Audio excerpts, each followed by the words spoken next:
All right, welcome to Season 2 of the Sporting Chance Podcast, your home for all things falconry and unconventional hunting techniques. This podcast is brought to you by MountainStateFalconrySupply.com. Check out Heather McNeamer's store for your East Coast falconry goods. And also, this podcast is brought to you by MidnightFalconry.com, the makers of the tightest braided equipment on the market. And let us not forget our boy, Seth Roy, at NorthMountainGoshawks.com. And if you'd like to support the podcast, visit SportingChancePod.com for all of your merch needs.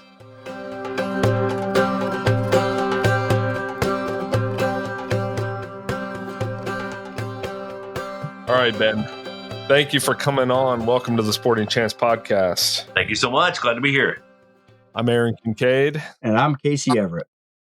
And today I'm we are... Ben Woodruff. There we go. Yes. And we are joined by Ben Woodruff. Yeah. This is great. So our big joke is, everybody calls. So I'm the biologist on Skinwalker Ranch. And Okay. the big joke is, so too many people either call me the Ben Woodruff or Ben the biologist. And it's the Ben Woodruff because when I was registering a nonprofit one time, they're like, we already have you. Are you this Ben Woodruff? I'm like, no, I'm the Ben Woodruff. And so now people are like, oh, it's the Ben Woodruff. And then Travis didn't know what to call me on Skinwalker Ranch one time. So I was like, we're here with Ben the biologist. And so people are always like joking around. It's a Ben the biologist. Sounds like some like kid's book. Yeah, Ben the biologist. That's great. Let's pump the brakes here for a second. You're just skimming over your involvement on this. So you're on the it's a reality show, isn't it? Yeah, it's a docudrama, so it's the real stuff happens there, and the weirdest stuff doesn't end up on the show. Like the most profound stuff doesn't end up on the show, just because whatever is the showiest thing visually is what they're going to put on. But yeah, I've been there for 5-6 years, and then they've had me in the show for I think the past 2 years. Because normally I work in the off season, but now they're starting to have me on the show too. New season's coming out next month. And you'll have a lot of weird stuff. I'll be on a lot more there. What's the weirdest thing you've experienced out there? I'm going to talk about it in generalities because I'm really ticked off about it because it's filmed and it's on my GPS transmitter, it's on radio transmitter, and it's on film. A life form disappearing and then instantly reappearing at another location and having it on GPS, 3-dimensional GPS. But they didn't put it in the show because they were going to put it in the next season and just crop it in and make it look. But then some of the people left the show. And so I was like, well, we can't have it in there. I'm like, that's huge. That's one of the wildest things I've seen there. There's an animal that doesn't exist in this upcoming season. They better put it in the show. Caught on a game cam. So What do you mean? Yeah. Is it like a chupacabra, or are we talking like an animal that exists in other countries? No, this doesn't exist anywhere, and it can fly, and it's a mammal, and it's not. It's you got to see the show. You got to see to be able to really. We don't know where it is. We don't know what it is, but it can fly. Okay, and Ben. It's not a bird. It's not a bat. Okay, this is fascinating stuff. Ben, so for those that aren't aware of Skinwalker Ranch and that whole world, can you fill everybody in on what that is? Yeah, so Skinwalker Ranch, it's a paranormal hotspot, and it's a place where normally if you had weird things happening, like if you thought you saw Bigfoot or you thought you saw a UFO, or if there were ghosts or any of those things, whether you believe those things or not, if you had one of those things, you'd be like, oh, okay, let's try to figure this out. Skinwalker Ranch, all of those things happen. And the ranch seems to have like almost like a consciousness. And all that sounds ridiculous and stupid. And all of these things happen there. That's why I'm interested in it. That's why I'm out there, is because I want to know firsthand what doesn't get shared. So the Sherman family was having all these things happen in the 90s. And it got so bad, they're getting the government involved. The government came in and bought the ranch, and the government ran the ranch and did experiments on it for years. And then in recent years, it's been purchased by Brandon Fugel, who has upped all the experiments and upped the level of credibility and just Eric Bart lives there full time, and most of the time all alone. And but you can be on this. You can be on the insiders group and help with. So basically, the whole purpose of doing the show was the desire was, hey, we need more funding to do these experiments. If we have this with a show, it helps fund it. And same thing where they have the insiders group. It's like, hey, if we have more people having access to the cameras 24/7 around the world, then we can get more data. But this stuff is real. The crazy stuff happens there, and our government is still involved. When I started there, they told me, just so you know, be careful what you text, be careful what you email, and be careful what you say on the phone, because you should just assume that you might be being monitored by the government. That's the assumption. So be careful what you say. And I'm like, okay, this is kind of weird.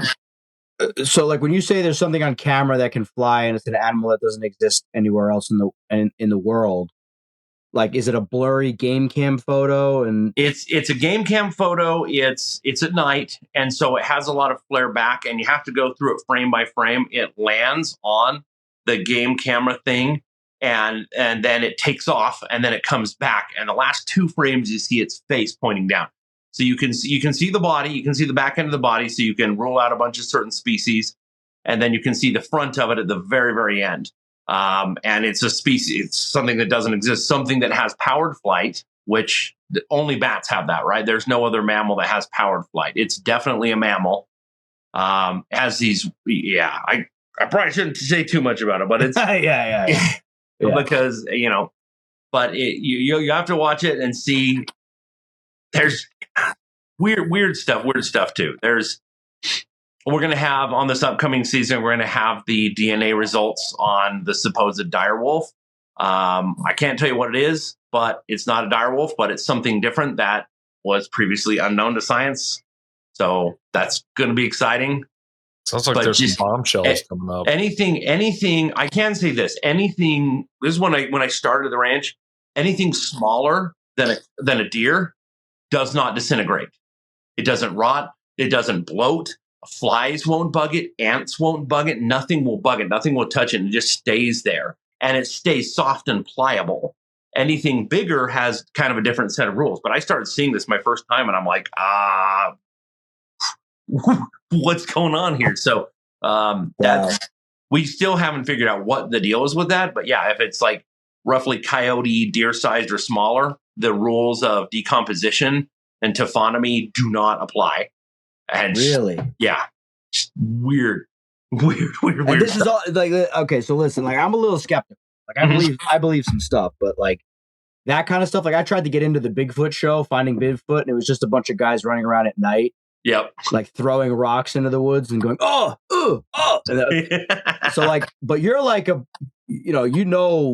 wildlife and nature and animals. So and you're I don't want to say swearing, but you're telling the truth. I can attest. There's that, and this is what infuriates me is everything sounds like a load of crap, but it's like I'm experiencing this first time. So if somebody doesn't believe my account or something on the show, that's okay. I'm experiencing it firsthand, so I'm have firsthand knowledge of. And again, there's things. There's things that I'm gonna.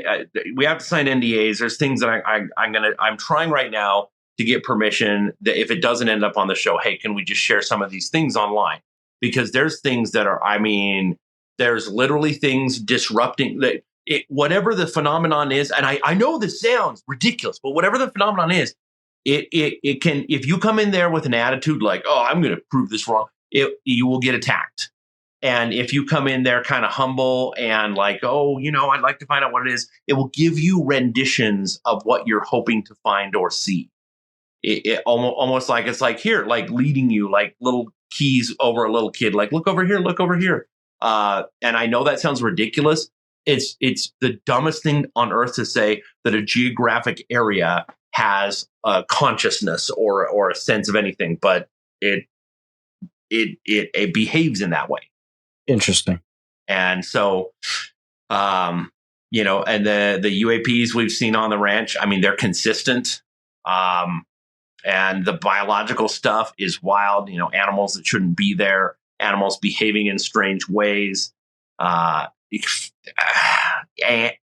I won't tell you, but mind-blowing stuff with ants happened this last season. And we found some stuff, and you'll if you watch the show, you'll have to see it. But it's like, really, who cares about ants? But it's like, what? I mean, predictably so. If you're in this area, this happens. But if there's like this geographic range, and right on or off this boundary, once you go into this boundary, the rules are different, and the life that's in that boundary is like glitchy and weird. It is wild, wild, wild. Interesting. And this is in what state is this in? This is in northeastern Utah. Okay. It's in the Uinta Basin, and it's so it's kind of it's right at the edge of the biggest mountains in Utah, but it's in a big kind of a desert basin, and it's right butt up next to the Ute Native American range, the reservation there. Okay. So it's. All right, I'm gonna check the show out because now you intrigued me, and I'm a little skeptical, but I'll watch the show and hopefully we can get them to show what we did with the birds of prey on the ranch. I'm planning to see if they'll let me fly my Harris Hawk out there this upcoming season. That'd be cool. Just because we've done peregrines on the ranch, it had some wild stuff happen, but having a Harris Hawk that'll follow along and fly in and out of certain ranges, it's like I want to see how it behaves. The peregrines did nutty things. Can you talk about that? I can't. But get back to me. Like I said, we're working right now for that to be able to say because I've got all the GPS data on it. So, but if they're never going to put it in the show, then come on, let's share this. It's pretty perfect. Like Marshall GPS data. Yep. Oh. Yep. eMarshall and which again, it's like they use and what we verified. Our military, the U.S. military, uses on their drones, they use Marshall GPS.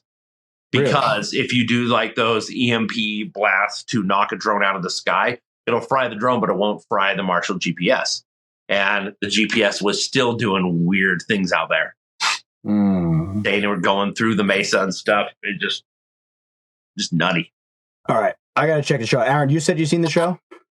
I don't think I've actually seen the show, but I've seen stuff about Skinwalker Ranch, and it got the name from like I guess we call it a myth of the Native American.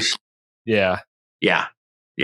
It's when you watch a show, all the people who are on the show and all the people who make the show, they're very serious about it, and everybody gets frustrated kind of a little bit about the fact that.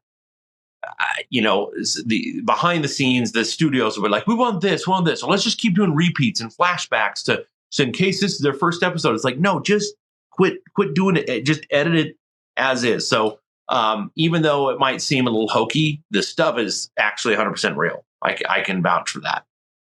I remember the story of the guy shooting the wolf or the coyote that was walking towards them. When he'd shoot it some ridiculous amount of times and it didn't stop. Yeah. And then it eventually just kind of calmly turned around and walked away. Mm-hmm. Isn't that it? Yeah. And there's a dog who lives on the ranch. And my first time there, that dog had been attacked by one of those things and had a cone around its head. And they had a Native American elder come out from the tribe and gave it a blessing. And like, what happened? And because they had shotguns by every door. Like, well, what's going on? And they're telling me, it got attacked and this thing came in after him and the door, and there's weird stuff that happens, and it sounds so fake. So that's why I'm there, because I want answers. I don't know what the answers are, but I want to know. So yeah. Have you ever slept there? Yep. Yeah. yeah. My first night there, I was in a bedroom. And I was asleep on the bed, and all of a sudden I had the lights on because I was spooked out. And all of a sudden my sheets start getting pulled down the bed, and I'm like, I kind of pull them back up a little because the sheets are hanging off the edge. And I'm looking, and it starts getting pulled up again. I'm like, nope. And so I pull the sheets all up 100% on the bed, and I'm like, I'm not dealing with this. Nope, I'm just going to sleep with the lights on. Oh my God! And it's just little stuff like that. it's almost like the phenomenon, whatever it is testing you. Could you, like, somebody like me that's like a little skeptical, could I like go there and like, hey, I want to sleep in the bed that Ben slept in, and like see what happens? So they won't let people on it. There's people in the area who have capitalized where you can like pay to go camp next to it, up above on the ridge, and kind of look over. And that's about the closest thing. But it's all government regulated, and it's kind of like you're only on by invite only. Right. But you can get near it. I mean, you can get pretty close to it. It's on the show, it looks really far away, and it is out there. It is very isolated, but it is fairly close to town, to the Native American reservation there. But yeah, even the whole area, the whole valley, that whole basin, stuff happens and people see stuff and all the time. Everybody's got legitimate stories they've had, and they show that on the show. They talk and range out and say, let's talk to the surrounding people and get their accounts of what they've had happen. But it just seems like the ranch itself is sort of the epicenter. Right. Interesting. It's weird stuff. Yeah. Casey had mentioned Sasquatch. Ben, do you believe in Sasquatch? I've seen Sasquatch, and I still don't believe in Sasquatch. All right, tell us about your sighting. I have seen a what could only be interpreted as a Bigfoot, and I'm still skeptical. I'm always open to being wrong. I'm not a skeptic. I'm skeptical, and I think that's a difference. I've looked into it, and I think the concept of maybe like Gigantopithecus having crossed the brain, it's like, okay, there's a plausible explanation, but I don't think so. And like I said, I have my own little Bigfoot encounter I've had, but I still don't necessarily believe. I'm not a believer, but I'm open to be proven wrong. I'd love to be proven wrong. Let me preface all this by saying that the Patterson-Gimlin film, the famous film of the Sasquatch on the Rocky Creek Bank in California. Yeah. I really and truly think that is real footage of a Bigfoot. I really do. It looks fake as hell to me. I'm sorry. That one I'm torn on. He's like, no, it doesn't. It looks it's so both. real. It's both. It's both. So yeah, the Patterson-Gimlin footage, if you're looking at it, at first you're like, okay, it kind of looks fake, kind of looks like a human, or who's the other dude? Bob Hieronymus. You look at him doing that walk, you're like, okay, yeah, maybe it was him. But first of all, and there's a lot of stuff about how it was released and stuff, and there's suspicious circumstances. But at the same time, Bob Hieronymus and the dude who said he made the costume, when they remade the costume and reshot it, it looks nothing like it. It looks fake as crap. And the way the thing that always kind of makes me think it's real is just they're just this, like, it's almost like a silverback gorilla on the back. Like the hair is so there's musculature in there is. Yeah. And the way, like you said, the way the hair lays is not like a suit. And also think about the time when this was Planet filmed. of the Apes was the best technology then, and that they just look like a bunch of goofy monkey costumes. So I mean, for some amateur people to do that, but I would love for that to be real. And that is the best footage there is. People, for years, there's been real supposed footage and hoax supposed footage and ones that have been proven hoaxes, and people put real money into them, and they all look worse than the Patterson-Gimlin footage. It's like the gold standard was the first footage we ever had. So, I just for me, like, I'm like you, Ben, where I genuinely want it to be true. I want there to be some hunter that's like, I got ripped out of my ground blind by this, but it's like there's so many hunters in the woods, there's so many trail cameras, like there's no real footprints that have been documented, and so that's like my thing is, it's like, where's the pile of scat that somebody found? Like, I think there's something otherworldly about them. Well, that's what they say, Aaron. Then it's like, oh, they pick their poop up and they bury it. I'm like, come on, man. Like, now we're just...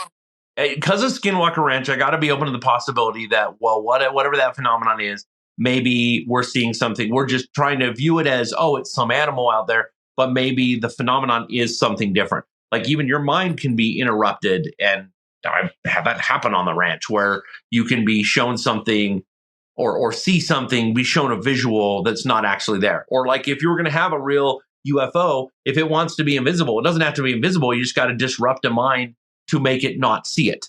You know, before it goes into the brain, disrupt to the optic nerve level.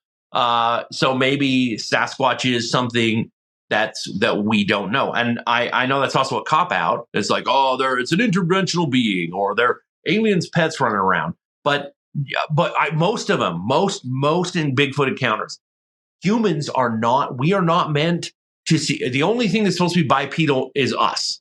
That we're not supposed to be seeing anything in our environment that's bipedal other than human. So if you go in the forest and if there's a black bear smells you coming and it stands up and it does this and it rocks, it's kind of sniffing. So it's got kind of like a pointed look up here, and you're seeing it through a couple layers of trees. It's sniffing, it's taking a few steps, and you see step, and it disappears. Your brain scrambles. You're like, well, it wasn't a human, but it was a bipedal.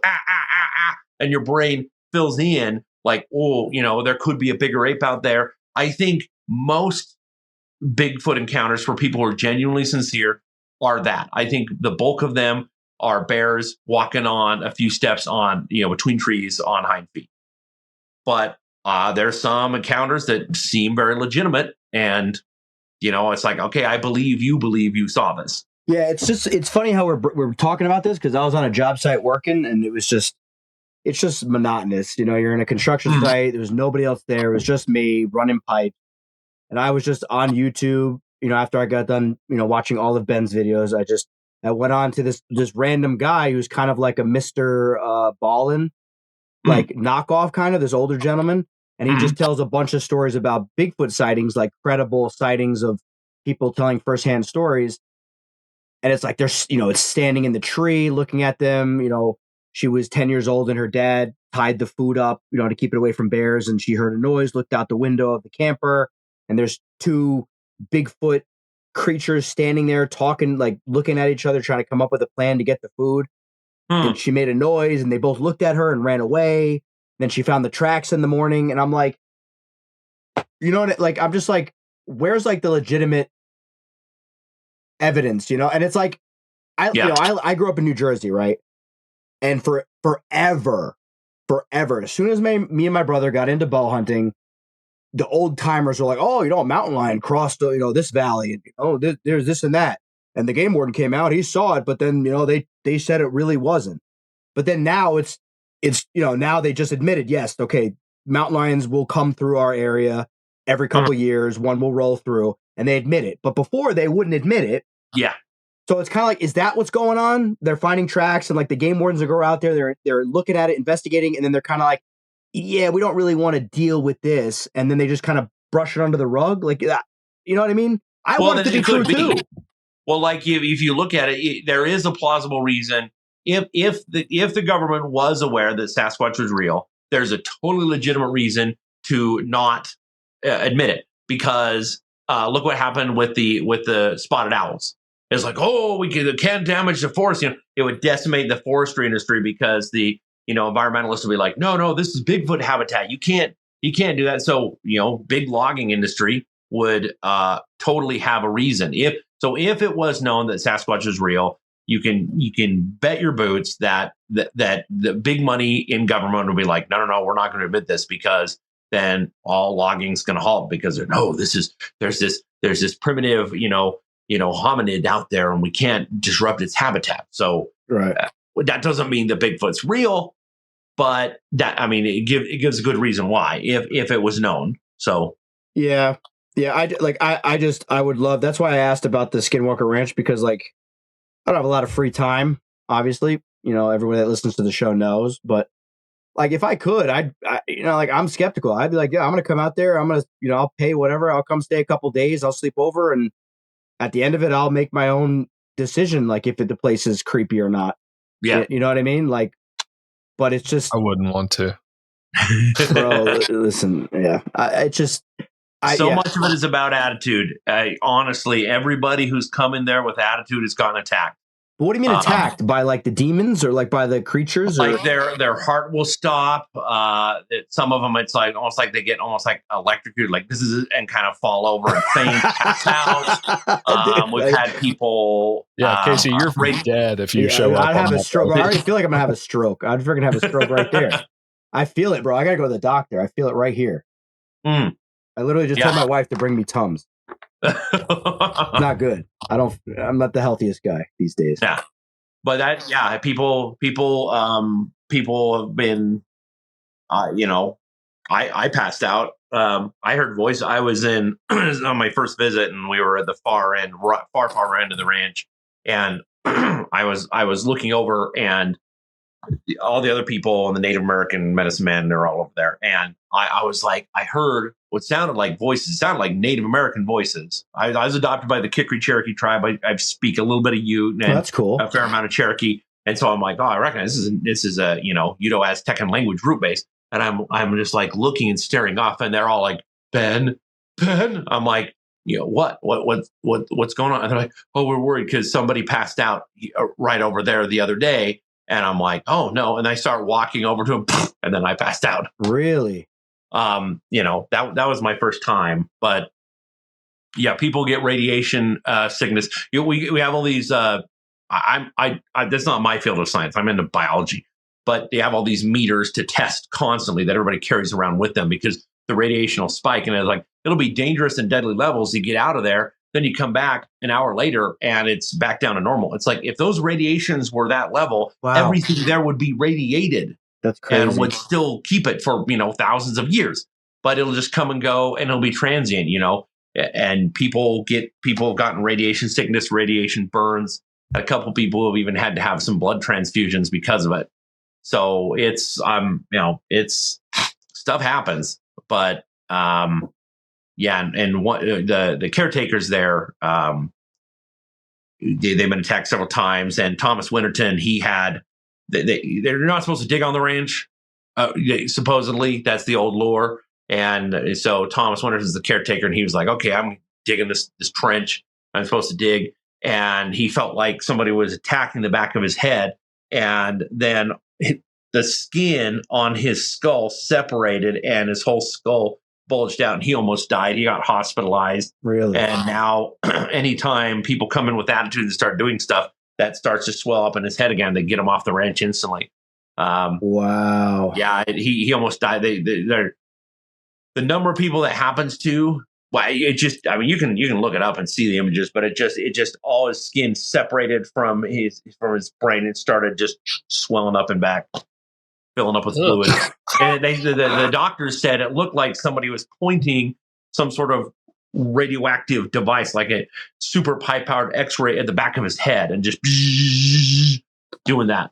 Wow. All right, I gotta watch this show now, because I'm skeptical, but I'm also open to the idea, and I just get angry because I'm like, these shows just keep sucking you in about Bigfoot and all this stuff, and I'm like, I want to see, like, you know what I mean? Like, I don't want to see a bunch of guys run around with night vision, yelling and screaming, and that was a Sasquatch. Like, I don't want to, like, I want to see something. You know what I mean? Like, I want it to be real.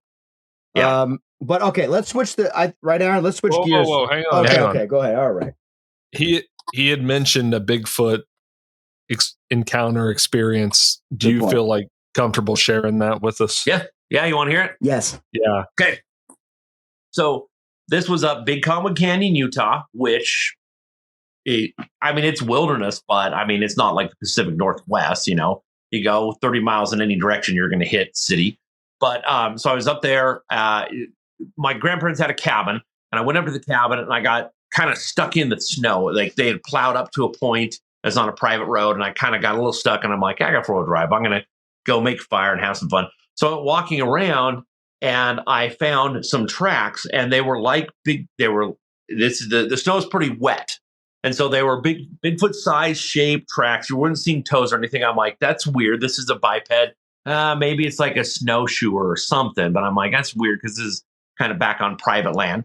And so then I had just got a new gun. I'm like, well, I'm going to go out and see if I can do some hunting. So I went in the cabin, cooked some food, came back out, and I went walking down the other way, and I saw these tracks, and I start following them down. And the hill kind of went down, and there was a grove of fir trees. So these are about 20 feet high and, maybe like 5 feet wide, all the way down the ground, really narrow. And I see the tracks went down into those trees. So I start walking towards them with my gun. And there's a gap in between the trees. And clear as day, I see something kind of the color of what you see like woolly mammoths on shows, like kind of an orangish red. Not quite to the level of an orangutan, but kind of in that field. So really tall, like 7-8 feet tall. And so in between, so there's a gap like this, and it walks and it appears and then it goes through. And I'm like, that was a biped. It was whatever it was bipedal, and this is deep snow. So whatever it was crossed through that hole and went. And if it had been moose and elk are the wrong color, but whatever this was, even if it had been a moose or an elk, you would have seen, both legs, you would have seen the torso. And this was just, it stepped in and I saw one leg and then it stepped through. And I was like, I'm getting out of here. So I went all the way back up to the cabin. And then I started trying. I'm like, I'm just leaving. And I was stuck in the snow. So I start revving and trying to get out of there. And I'm having to shovel out. And all of a sudden, I got the worst feeling on earth that I was being watched. And I'm like, and so I was like, shovel, look. Sun's starting to set. And I felt like something's watching me, something's circling me. And finally, I got out, turn around, start driving down. And up ahead, whatever those same tracks were, whatever that thing was, had gone ahead and started to follow on the road before I was there, and then went into the road and kept going. So whatever that was down there had heard me or seen me or whatever, and had circled back up to the cabin to investigate me, and then had been circling the cabin and then went on ahead down to the exit road where right. Those tracks weren't there earlier. It was the same thing. So I don't know what it was. The brain just says Sasquatch because, it's a biped, it's tall, it's orange. It was walking with a bipedal gait, but I don't know what it was. So I can't declare it as being a Sasquatch. Like those are the only the facts that I can give. We know what it was. So that doesn't make me a believer, but that's the experience I had. Now, are you just saying that to make your story more credible, that you're not a believer, but you're, what I mean? Like I'm so skeptical where I think everybody's in on it, and I don't know. I'm just what I think is even if it is a Sasquatch, I think the problem is our brain we're attracted to mysteries, but we want to solve them. And it was like, well, clearly that had to be a Sasquatch. It's like, okay. No, it has a lot of hallmarks. Whatever it was a biped. Whatever it was, it seemed interested in me instead of just running away from me. And whatever it was, it gave me a creepy feeling like whatever it was watching. And it has some of the color. Some people say Sasquatch is black-haired. Patterson-Gimlin footage is really dark. So that doesn't line up. So it's almost like there's false positives where you see the things that match up and you ignore the things that don't. Like, again, I don't think that there's any way you could have in my area a Sasquatch without people constantly seeing it. I just don't think so. I think the population's too dense. We have dense forests, but I just think you'd have regular Bigfoot sightings. So that would dismiss the idea. So I don't know what it was, but again, I think you always have to be open to the possibility that it's something not. Say, like on Skinwalker Ranch, the dire wolf thing, it ended up being something different that we thought. It wasn't a dire wolf. It's something different. We have the DNA test. Came back. It's like, oh, this is new. This isn't what we expected. Okay, what is this then? So what we were all just saying, it's a dire wolf. It's got to be a dire wolf. It looks like a dire wolf. Alive? It died on the ranch. We have I got the skeleton in my backyard. I got the jaw downstairs. But we did DNA tests on it. Go get it. What are we doing here? It's a juvenile. I don't think I can show it. Oh, come on! Now you're like those guys running around in the dark on that show, man. Go get it. We won't air any of the video. Okay, maybe the I don't want to get you in trouble either. I don't want to get you in trouble, but the weird thing about it too. This is the other weird thing about it. So they found that in the water, and that's on the show. They found it dead in the river. I'm pissed because they didn't know any different. They're just like, oh, here's an old dead animal. Let's let's bring this to Ben. And they just ripped off the jaw because it was rotting and nasty, which again, things that small do not rot. This was in the water. It was rotting. So different rules if you're in the water, apparently. But this thing, they just hacked off the lower jaw. And then 2 weeks later, they're like, yeah, we found this jaw. I'm like, what? Go back and get the rest of it. So they went back and they got the rest of it. And the whole rest of the skull had washed down river. So they got the rest of the skeleton. And that's in my backyard getting like eaten by bugs and cleaned off and stuff. But the jaw, we took the jaw, we did DNA tests on the teeth. And it was crazy because one of the times going down to the ranch, I had it in a little Tupperware thing, open top. And I just went into the trailer to eat some food with some of the crew. And I just set it on there. And when I came back out about 10, 11, 12 minutes later, there's these slash marks all over the jaw that were not there before. They almost look like, rodents when they'll chisel on a bone, kind of, it's almost like that, but they're concentric and they're on almost every side. And it's like no rodent just appeared and gently picked it up and then set it down exactly where it was. No way. So that it's like, what's going on there? What's slashing through these bones while it's just sitting out on a table in broad daylight? Oh, dude. That's crazy. It's fascinating. There's little things like that. It's like, well, what does that mean? It doesn't mean anything. I don't know what it means. It's just data. And the more data you put together, then the more you can try to see patterns and try to understand what we're dealing with. And the same thing, people see Sasquatch. People have real Sasquatch experiences. I did, but I think it's unwise for me to just say, yeah, it was Bigfoot, because I don't know that it was. I saw whatever it was bipedal. It was hairy. It had very much had two long legs, and it was reddish orange. And it was very aware of me, and it had a very big feet, as wide as snowshoes. Well, sorry, as long as snowshoes, but not as wide. Okay. And a very big gait in between each foot. So don't know what that is. Could it be a Sasquatch? Sure, but I don't want to just say that it is because I don't know that it is. I just know the data that I have, and whatever that data is, it could be that. It could be something else. It could be something that I don't know. So now imagine, Ben, if you just pulled that gun up and just put the bead on it and just squeeze the trigger, you'd be a hero. I was freaked out. I was freaked out. There's something not a hero, but you would just end the conversation. Tough shot to take. Well, here's the thing. Here's what you do. If you ever want to shoot a Sasquatch, you gotta flub your story and say that it attacked you. It attacked me. I killed it in self-defense. Oh no! Well, here you go. This is for science. You wouldn't want to be like, yeah, I just shot like that one dude. I can't remember his name. Who says he shot a Bigfoot? Have you seen that documentary? It's interesting. I don't remember that one. I gotta send it to you. It's interesting. I don't think it was what he says it was, but it's a really interesting documentary. And they've got some DNA from it and stuff. But there's stuff out there that we don't know.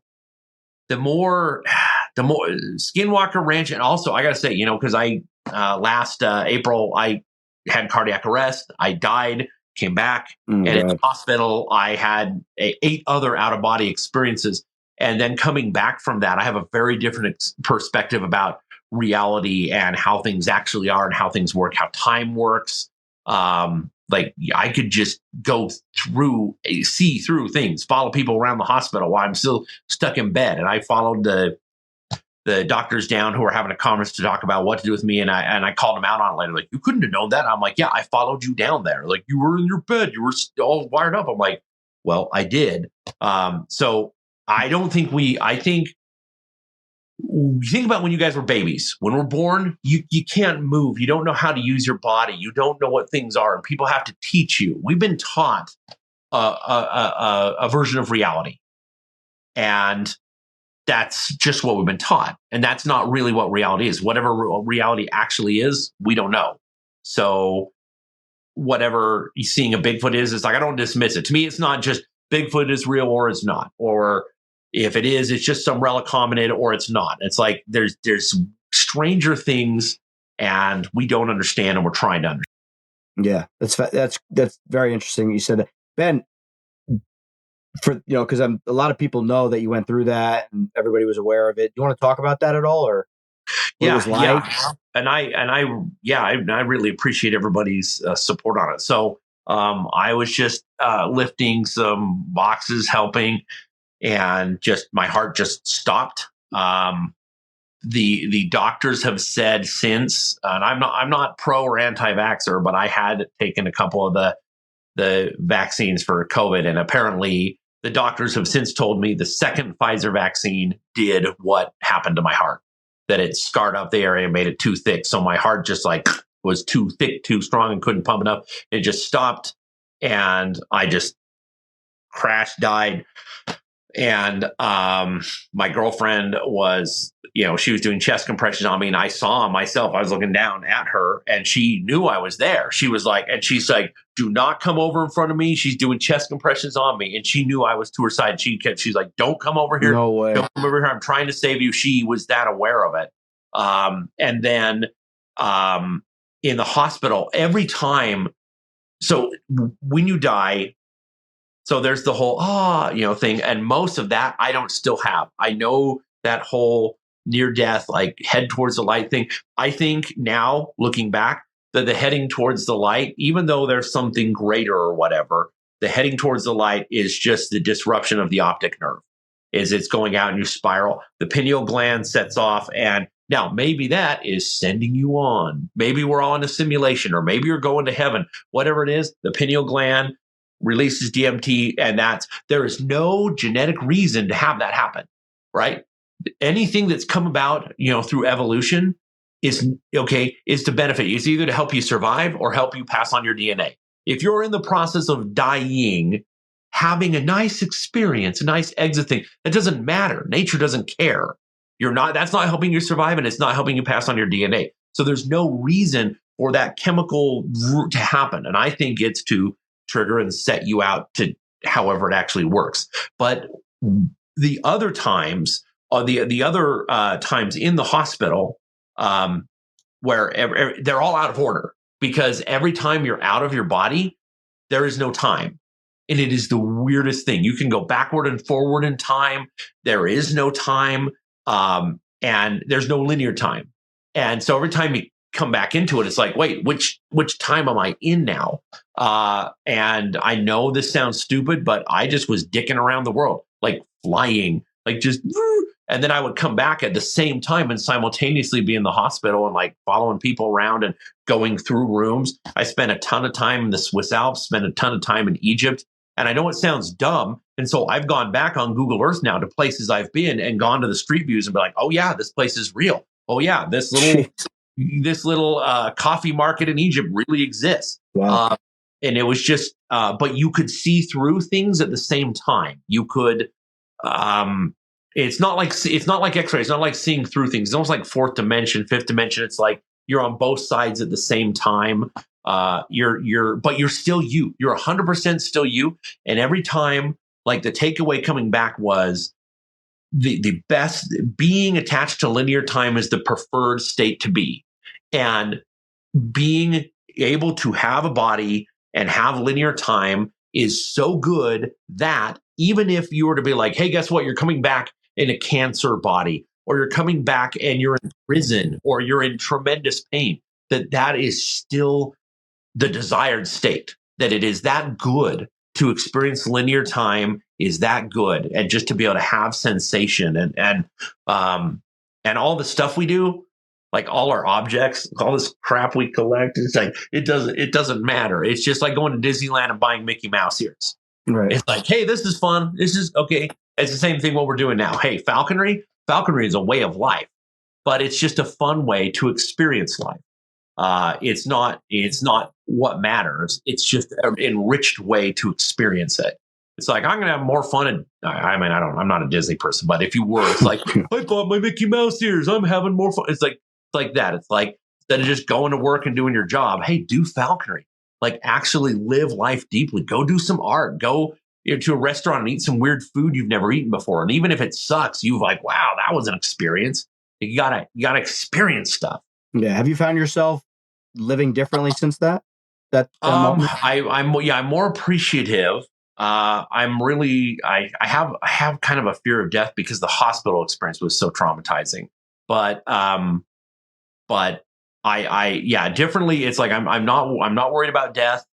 And I just, my view is like we're just blind. We're blind to the opportunity. Like the best opportunity you're ever going to have your entire life is your life. And it's like every minute, it's like, hey, tell a joke, give somebody a hug, go listen to a new sound effect, go whatever, go experience walking barefoot on a thorny patch that pokes you. Like, experience as much as you can, every sensation you can. Don't hold grudges around people. If somebody's wronged you, try to move on. If you've wronged somebody else, try to make up for it and move on. Do as much as you can with this time. It's so short. It is so stinking short, and you gotta fill it with good stuff. And so I think that's a different takeaway.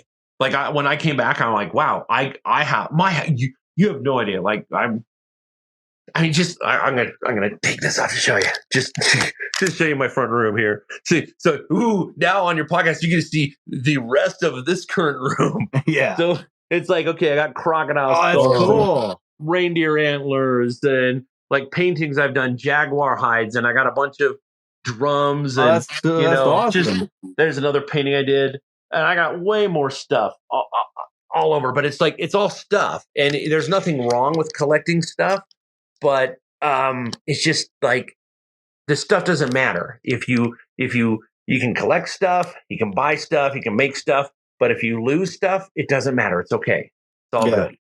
For those of you listening, first of all, we've got the classic Ben Woodruff YouTube channel view of him sitting. You're probably in a split level house, aren't you? Yep. So you're in front of the little wooden banister, and then behind you, you've got, is that a caribou?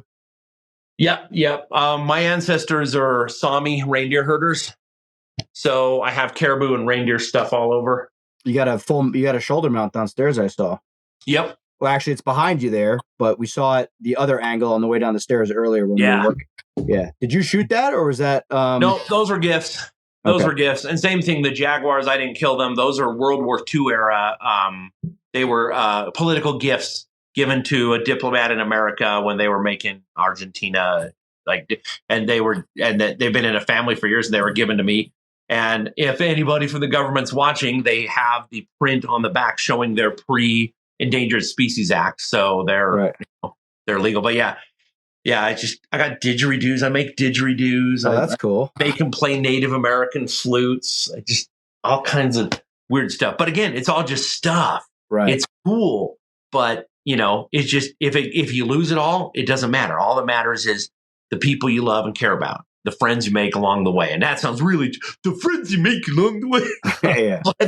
but yeah, dude, that's this podcast, man. We've made so many new friends, and it's been a great experience. It's funny you mentioned the losing things, because I'm kind of a collector myself. I've got a bunch of just stuff, and I constantly struggle with whether or not I feel like I don't need it, and I kind of don't want it, but I'm still compelled to get it. And on occasion, my 4-year-old will break something that once was near and dear to me, but it just doesn't bother me when she does. I'm like, whatever.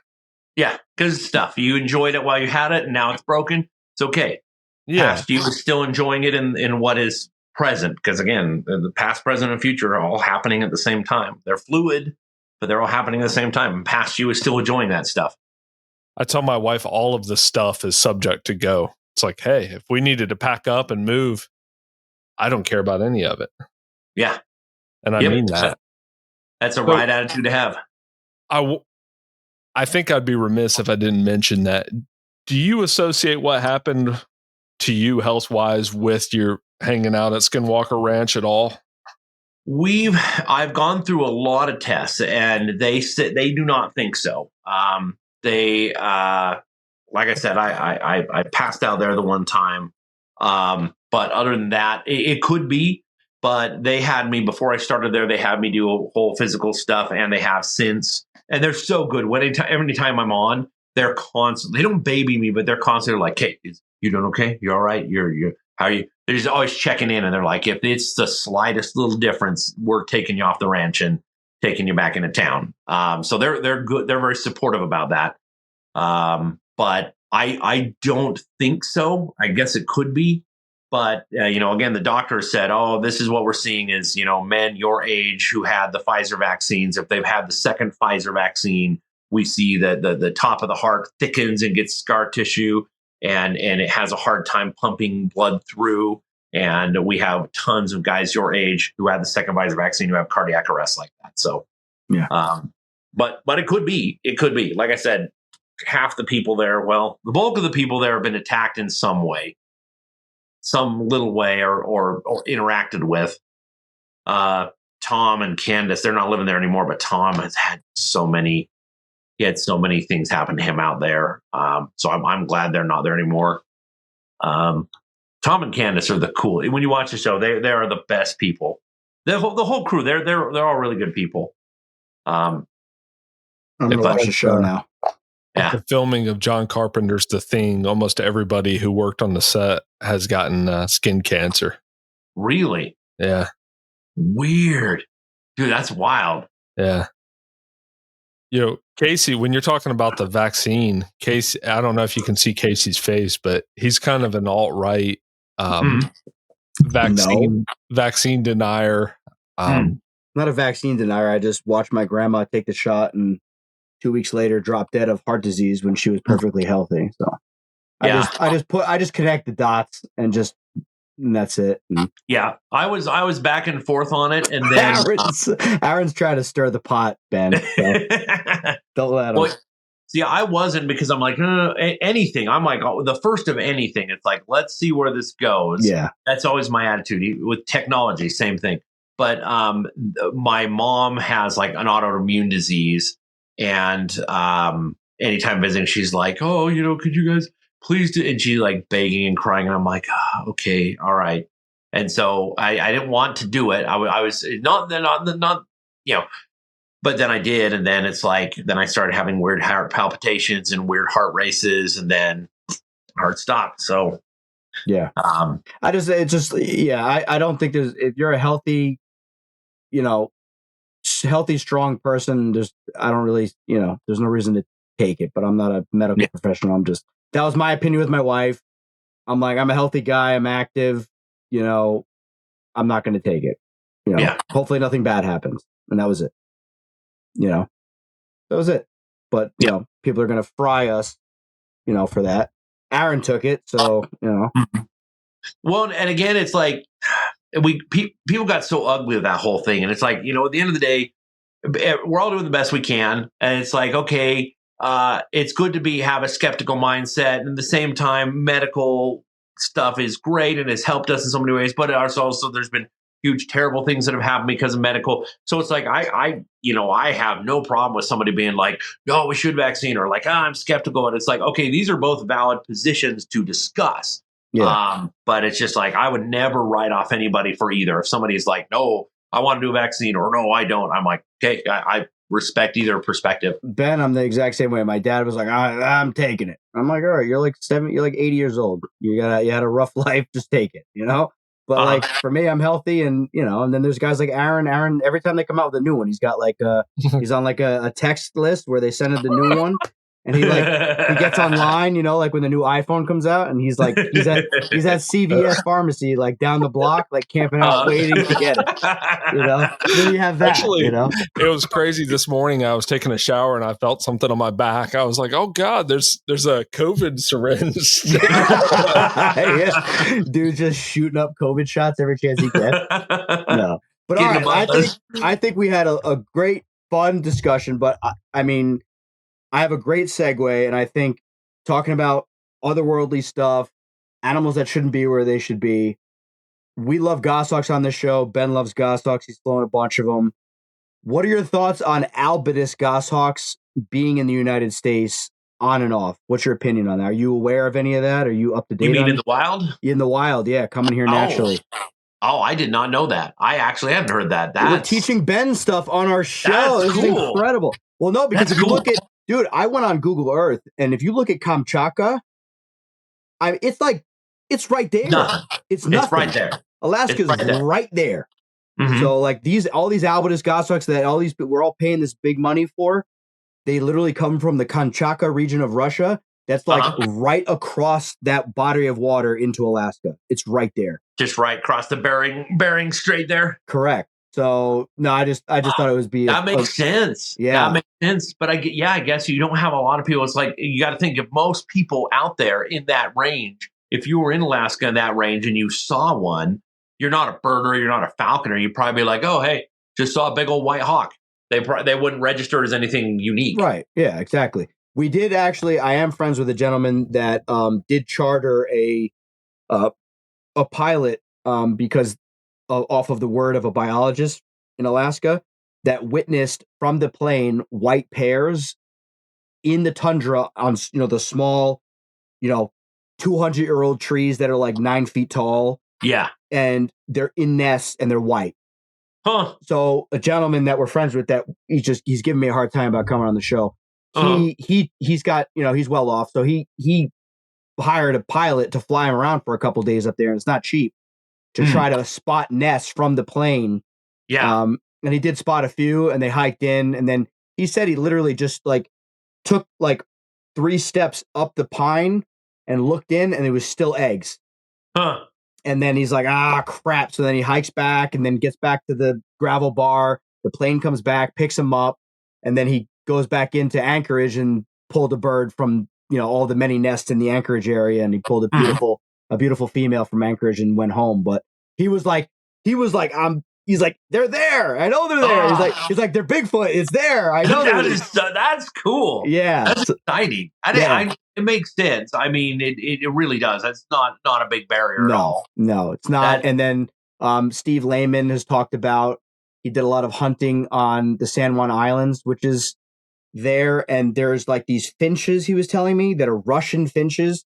And they winter in, or the opposite, in those islands of the San Juans over there in California and the all that. And they just fly over from Russia and winter there and nest there. And it's like, it's not that big of a deal to fly over there.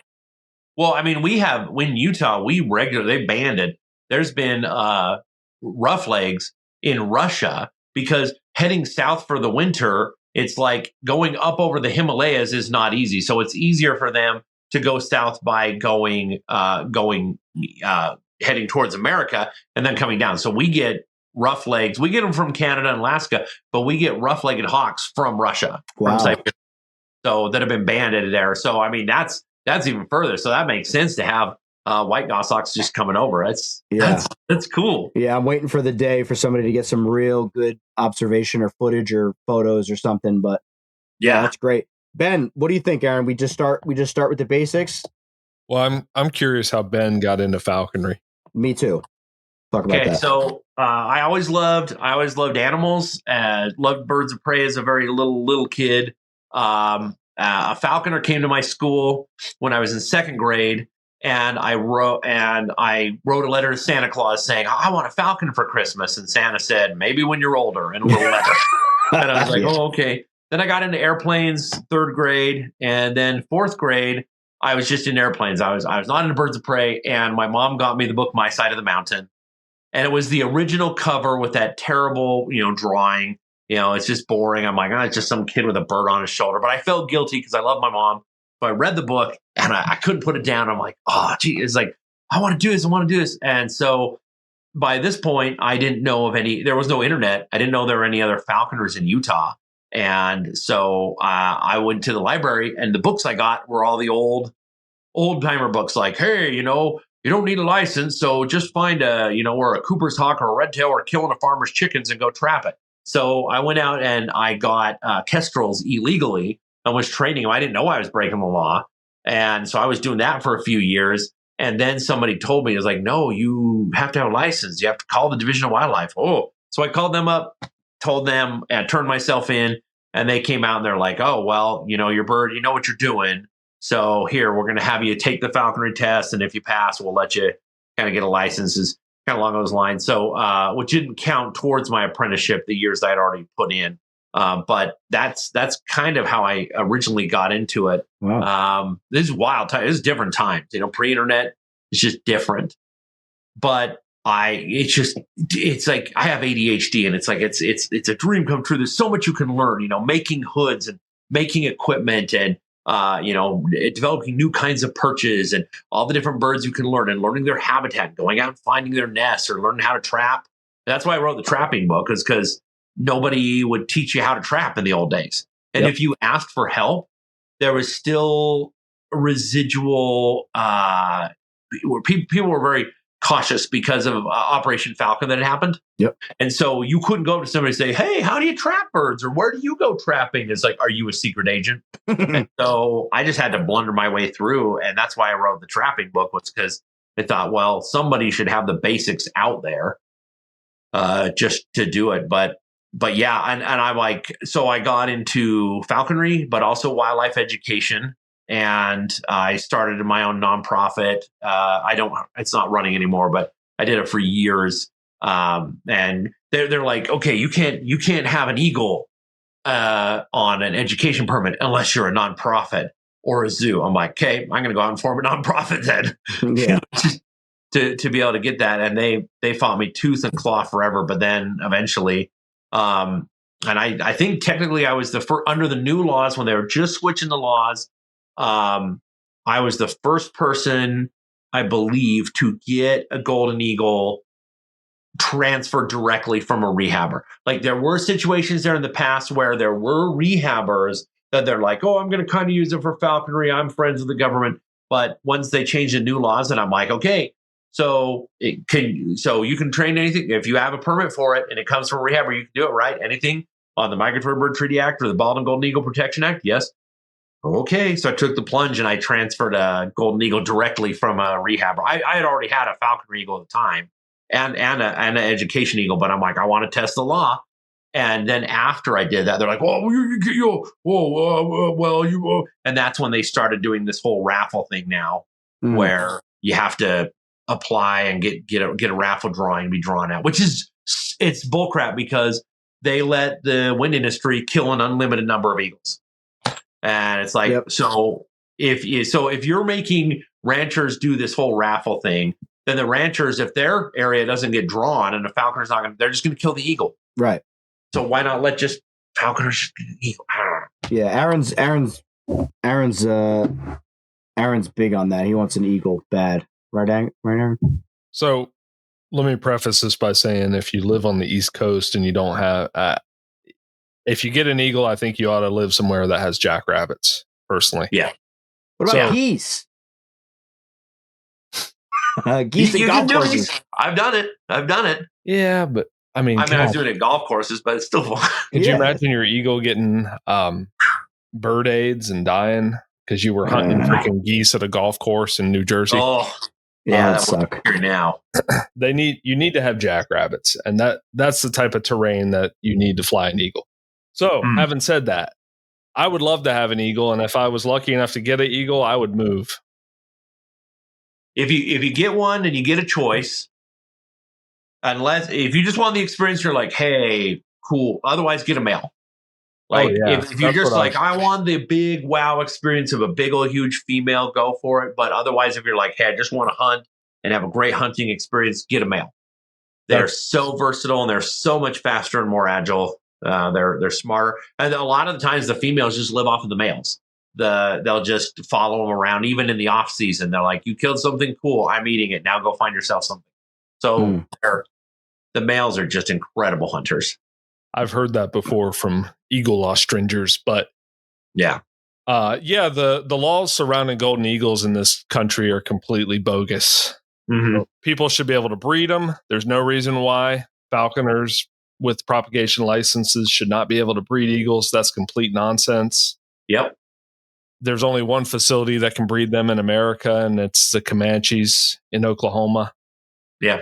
There's no reason why falconers should not be able to breed them. They can breed them in Mexico, Canada, England. Sure. I mean, we're probably the only country that has legal falconry that you're not allowed to breed eagles in. It's just complete nonsense. It's ridiculous. And what really bugs me too is the whole deference to spiritual beliefs. It's like, okay, well, we're going to let the Comanche have this whole big breeding is basically a feather factory, and they're going to have preferential treatment. And okay, it's like, because that's their religious beliefs. Okay, this is the United States of America. We, to a ridiculous level, bend over backwards to religious freedom, religious rights here. And they do allow Scottish chieftains to have eagle feathers too. Okay. Well, what if I'm some hippy dippy dude getting high? Hey, man, I saw the spirit of the eagle. According to our laws, that is every bit as valid as I'm Comanche, golden eagle sacred to me. Okay, well, they have a longer history of it. That doesn't matter. You can start a brand spanking new religion tomorrow and have instantaneous tax exempt status and be legally recognized as your spiritual beliefs. You can, we're going to bend over backwards. Okay, so why not? Why can't you or I just say, hey, the eagle's sacred to me. I had a vision and it's my spirit brother animal. I would like to have an eagle, or I would like to have an eagle feather that I found out in the wild. It's like, dude, it's keratin. It's no different than your fingernails. Just, yeah, it's ridiculous. Yeah, it is ridiculous. Absolutely. Yeah. And to your point, there's ranchers that have legitimate issues with lambs and eagles predating on them. They ought to just be able to pull the card and say, I have problem eagles. I need someone to come trap them. And it's exactly. Yeah. Exactly. Yeah. My hope is that this can change with this administration. I hope so. This would be the time for it to happen. If it's going to happen. And this is why organizations like NAFA, state clubs, they really need to move on this. They need to work on this. Yeah. Yep. I'm with you. Bobby Kennedy in the administration, maybe he can help out. Yeah, crossing my fingers. Got an insider. Yeah. Now, is the whole thing with golden eagles, is it all restricted because of bald eagles? Are they lumped in together? Yeah, Bald and Golden Eagle Protection Act is what it has them under. So, well, okay, here's the other thing. All native birds are under the Migratory Bird Treaty Act are protected, including bald and golden eagles. But then also, additionally, bald and golden eagles are under the Bald and Golden Eagle Protection Act. But the dumb thing is that that gets me is you have, I was doing a show, and I had a bird, a multi-feather mid-show, and a little girl ran up and grabbed it. And there was a wildlife officer there watching the show. And he goes up and he grabs it. And he's like, oh, you can't have that, and hands it back to me. And so they're protected. You can't have it. But if you find something like a magpie feather or robin feather, something like that, you could have that. And I'm like, no, that's not the case. It is having a red-tailed hawk feather without a license and having a robin feather are every bit as illegal, and not Correct. More than the other. But we just are so uppity about it. And I don't know what the answer is. I think, yeah, people should. If you just find a feather on the ground, sure, you should be able to have it. What's wrong with that? But at the same time, I do understand, trades. You could have people like, oh, I'm finding all these feathers, but they're just out there shooting birds. But I just think we're too strict. And I do think the falconry laws should be a lot looser, but I know that would have a new whole set of problems. But I'm willing to go down that route and see. I think falconry is too gatekeeped. Yeah, in my opinion. Yeah, but I mean, you see other countries where all the time I have. I won't mention what countries, but countries on the other side of the world where people will send me videos and they're asking me questions about this bird and here's this and that. And it's like, oh, you're keeping it in really bad conditions. And you got it like a falcon in like a little parakeet cage or something like that. And it's like, oh, and you just try to nicely explain, hey, there's better ways. Let's do this and this instead. I would recommend this. So you would also have that problem. But my experience, Ben, and I'm sure you've dealt with this, it's usually a dark, dungy looking room and it's a tile floor. Yep. With a very sick-looking bird sitting on the perch, and it goes, I have hawk, help me train. And I go, I don't know what to tell you, bro. Let the thing go. Well, I had, during COVID, I can't remember which country, but it was some country in Southeast Asia, and they had lockdowns, but they could still order food in. And this kid, he had like an injured kite that he had gotten back to the wild, but he's like, this falconry stuff's cool. So he went out and got a sea eagle as a baby. And now it's this full-size sea eagle in his apartment on like the top of a 4-story apartment. And he's like, how do I train this? How do I feed this? And so every week my videos during that time were directed to him. I'm like, here, I'll do a video and I'll show how to do it. Because it's like wild. You're a kid with an eagle, a sea eagle that you don't want to have misprinted. You don't want to imprint it wrong. It's like, oh, geez, and you can't go out. So he's like flying it off the roof. The bird ended up doing okay. We kind of worked through it, but it's wild to have those kind of connections with the internet now and with these YouTube channels that you can kind of talk to people and. Well, tell us about your YouTube channel. How did that get started?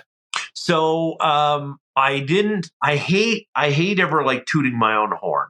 I like to be the person I am, but I don't ever like to, it's like I've got an insanely broad range of experience, but so what, so I didn't ever want to toot my own horn online. And I that's how it kind of came across, is like, if I'm doing educational videos, it's going to kind of come across as, oh, I know this. So I'm like, all right, books. So I've written, a book or two, over the years and written some papers and some articles for magazines. I'm like, I'll do it. But I did a YouTube channel and I just did a bunch of dumb stuff as well. Started to do falconry stuff, and I didn't monetize it forever.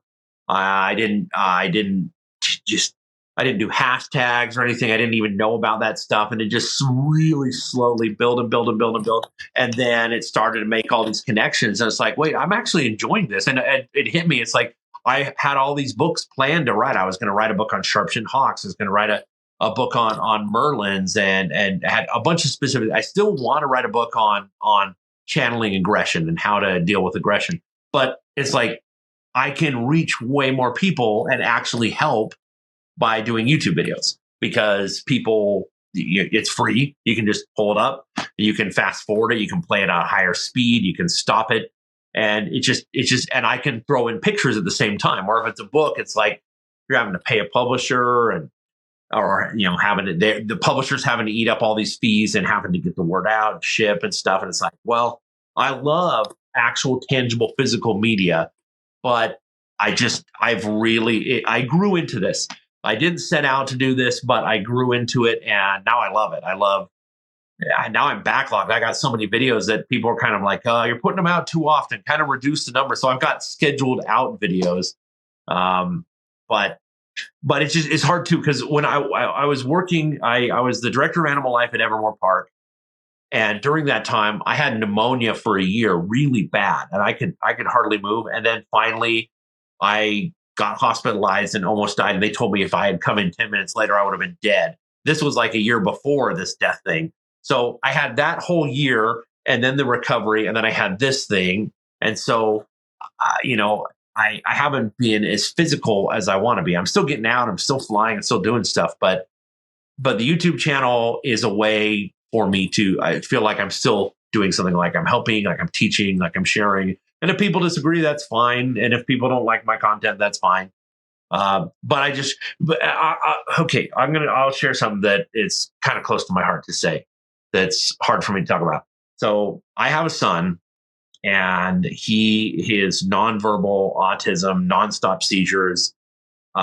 He's 17 years old in diapers, and I have him every other week. And I wanted so badly to be a dad. There's nothing I wanted more than to be a dad. And I have a son that I love, but I can't connect with him. I can't talk. He doesn't talk. He's happy as a clam when he's not having seizures, but there's no communication. And with the autism, he just kind of wants to be alone. He's never cried once in his life in all those years. Never at all. Never cried. He'll just go shut down and lead himself to his room. And it's like, I wanted to share my world with my child, and then whatever he was interested in, do his stuff when he got older. It's like, whatever you like, let me learn what you're passionate about. I wanted to teach my child how to start a fire, how to learn bird calls, and how to camp and go fishing and do all these things, how to train a goshawk.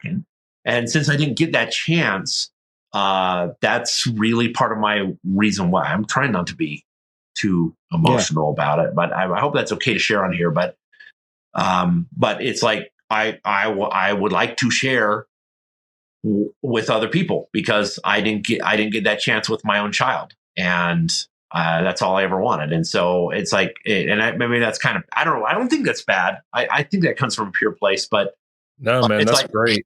I'm going to die, and I already have died and come back. So I know that death is real. I know it's coming, and I would like to, it's like, you shouldn't have as broad of, like, I have so many weird hobbies, flint napping and primitive technology and articulating skeletons and, archery and atlatls and master knowledge of the Mayan Popol Vuh, the Mayan scriptures, like so many weird things. And I'm like, you know what?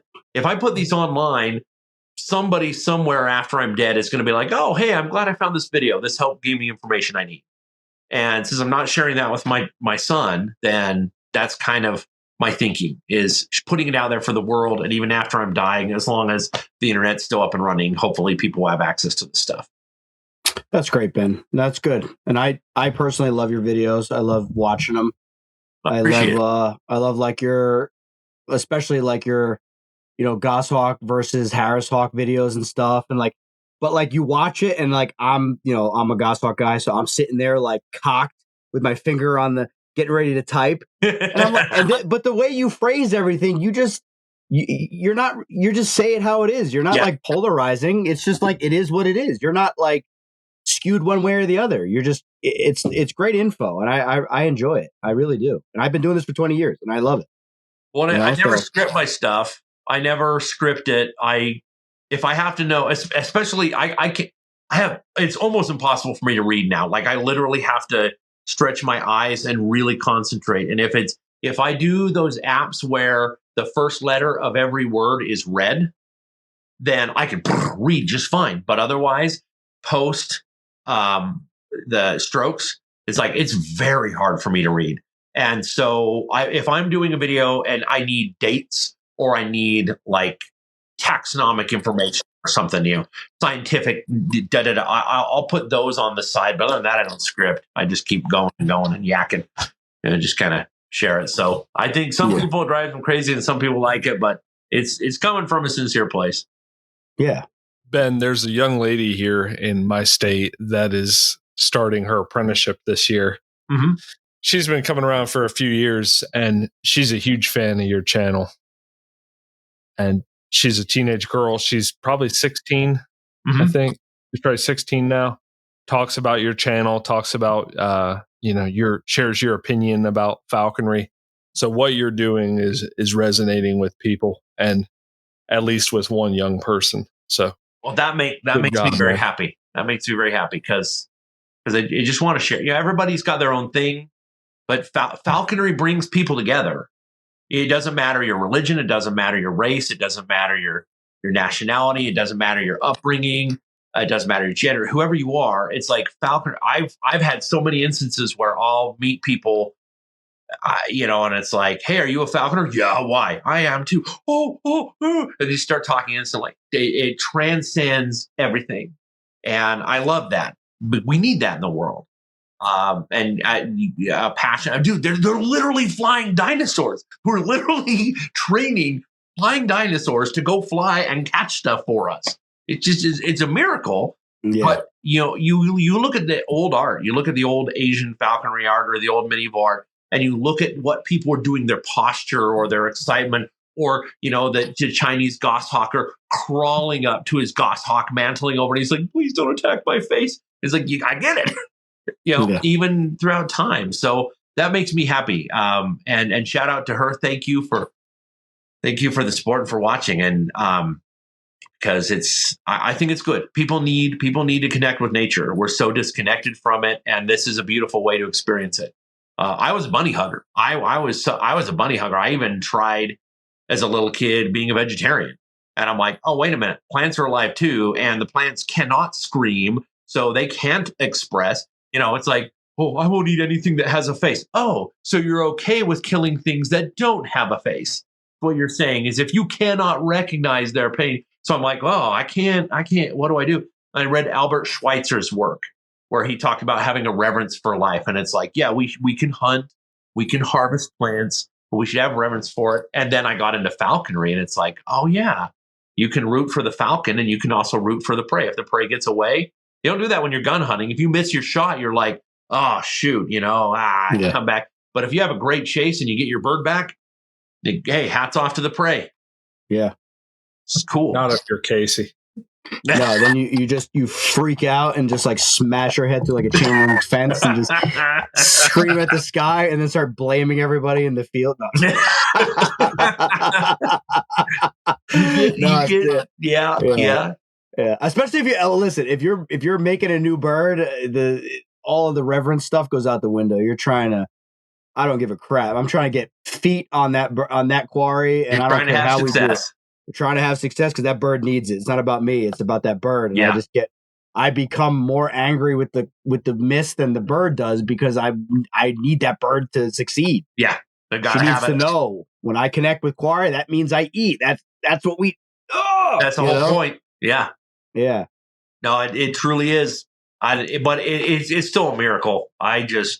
Yeah. Oh yeah. Falconry is a miracle that it ever happens and that it's still alive and kicking. It's the oldest field sport. It's arguably the oldest reaction of human. I mean, there could be an argument for reindeer training, but other than that, I mean, falconry predates horsemanship. And predates camel training. So what about dogs? And dogs are being domesticated, but yeah, you know what? Yeah, dogs. It's an argument, right? Yeah, that's a valid argument. We'll never know the direct date, but yeah, that's probably true. You got that's probably true. Yeah. Yeah. Anything that I've read, it says dogs are at least 10,000. Yeah. Oh yeah. They started using dogs 10,000 years ago at least. And even if you're not hunting, I mean, that's like corralling big game. That's like, hey, go keep that mammoth from, like, go help us chase those buffalo off the cliff.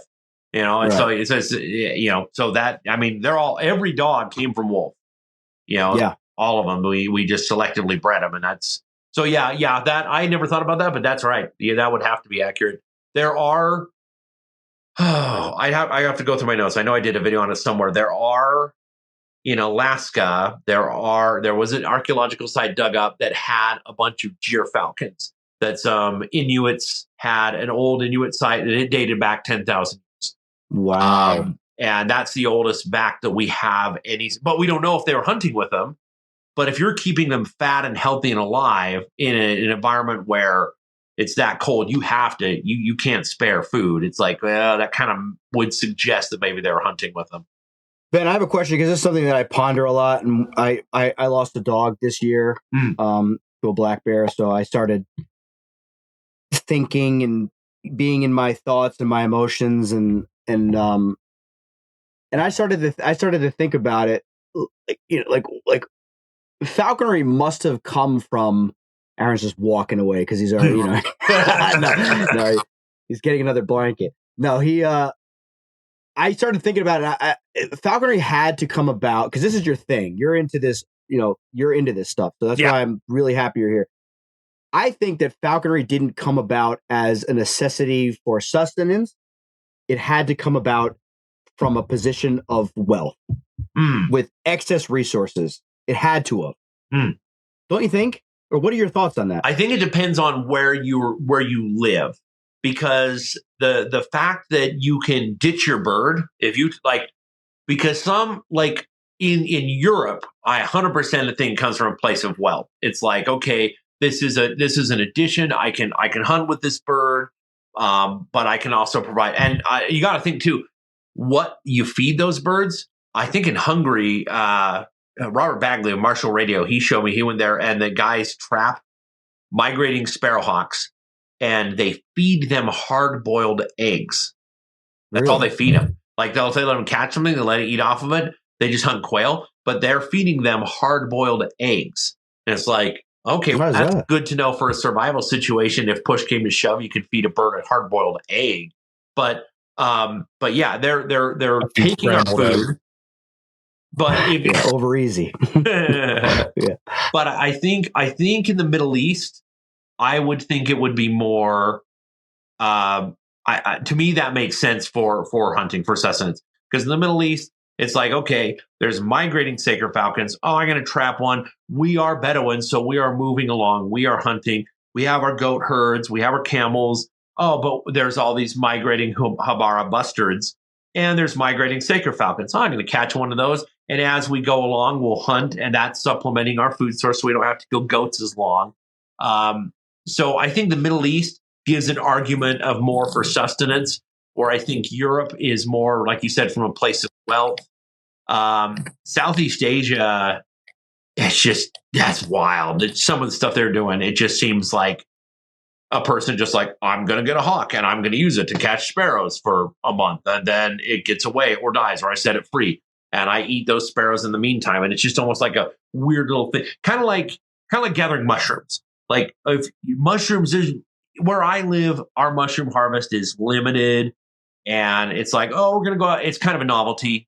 Yeah. And, for a few weeks, you're eating morel mushrooms.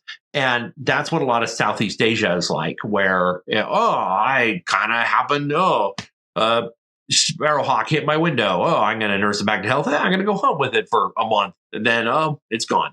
And I don't think that's kind of a different category than either sustenance or from a place of wealth. So I just think it depends regionally. I agree with that. I'm more or less thinking like my thought process is more like who put the theory to the test. Mm-hmm. How much food were they giving of their own rations to this bird to train it, to enter it, to, you know what I mean? Like when food, like resources are so scarce, like you have to have the food. Like you can't just like take meat and just feed it to a bird off of a whim or an idea. Yeah. There had to be some excess resources to feed them. Like, that's just my thought. Like, you know what I mean? Like, you're hand to mouth, you're hunting, you're whatever. Like, are you slaughtering an extra goat? Are you taking from your own rations to feed that saker before you start seeing if it'll come back to you? Yeah. Like, was there an argument that ensued? Like, were you the chief? Like, you know what I mean? Like, well, you have, if you're providing food, that's a thing. But you also have, and this maybe is along the wealth thing, you also have people who are where it becomes a status symbol. And of course, you see it like in Mongolia, they don't need those. And especially today, they hunt those wolves and those foxes with guns. If you go there and like, oh, I'm going to go on an eagle hunt, they'll go around with their guns. And maybe we'll just fly an eagle back and forth to the fist a few times. It's like, it's become a bigger thing now that it's popular to go to like the Eagle Festival there and stuff. It's popular for tourism. But it's like, it's not the most efficient use of your time having a golden eagle. And so I think it's almost like the slowed down, rare version of the Southeast Asia thing in Mongolia. It's like, maybe I'll get an eagle and maybe I'll go hunt wolves occasionally with it. But it's still utilizing your yak meat and stuff. So it is a wealth. It's a symbol. It's like, I'm an eagle man. I have an eagle. Ooh. And we occasionally hunt some foxes or wolves with it. And then I wear its skins. Ooh. So that really is kind of a decadent display, kind of a status symbol. And falconry for a lot of countries, it really is a status symbol. But still, you still get meat and fur from hunting wolves and foxes with them. So I think it's a mix. Okay. But I think it's a good point that but if you're doing nothing else, like if you're never on your phone and if you're never having to go to a job, you have the time to do it. But they didn't have scales either. So, but you have people in the northeastern United States who are, they're hunting their red tails way fatter.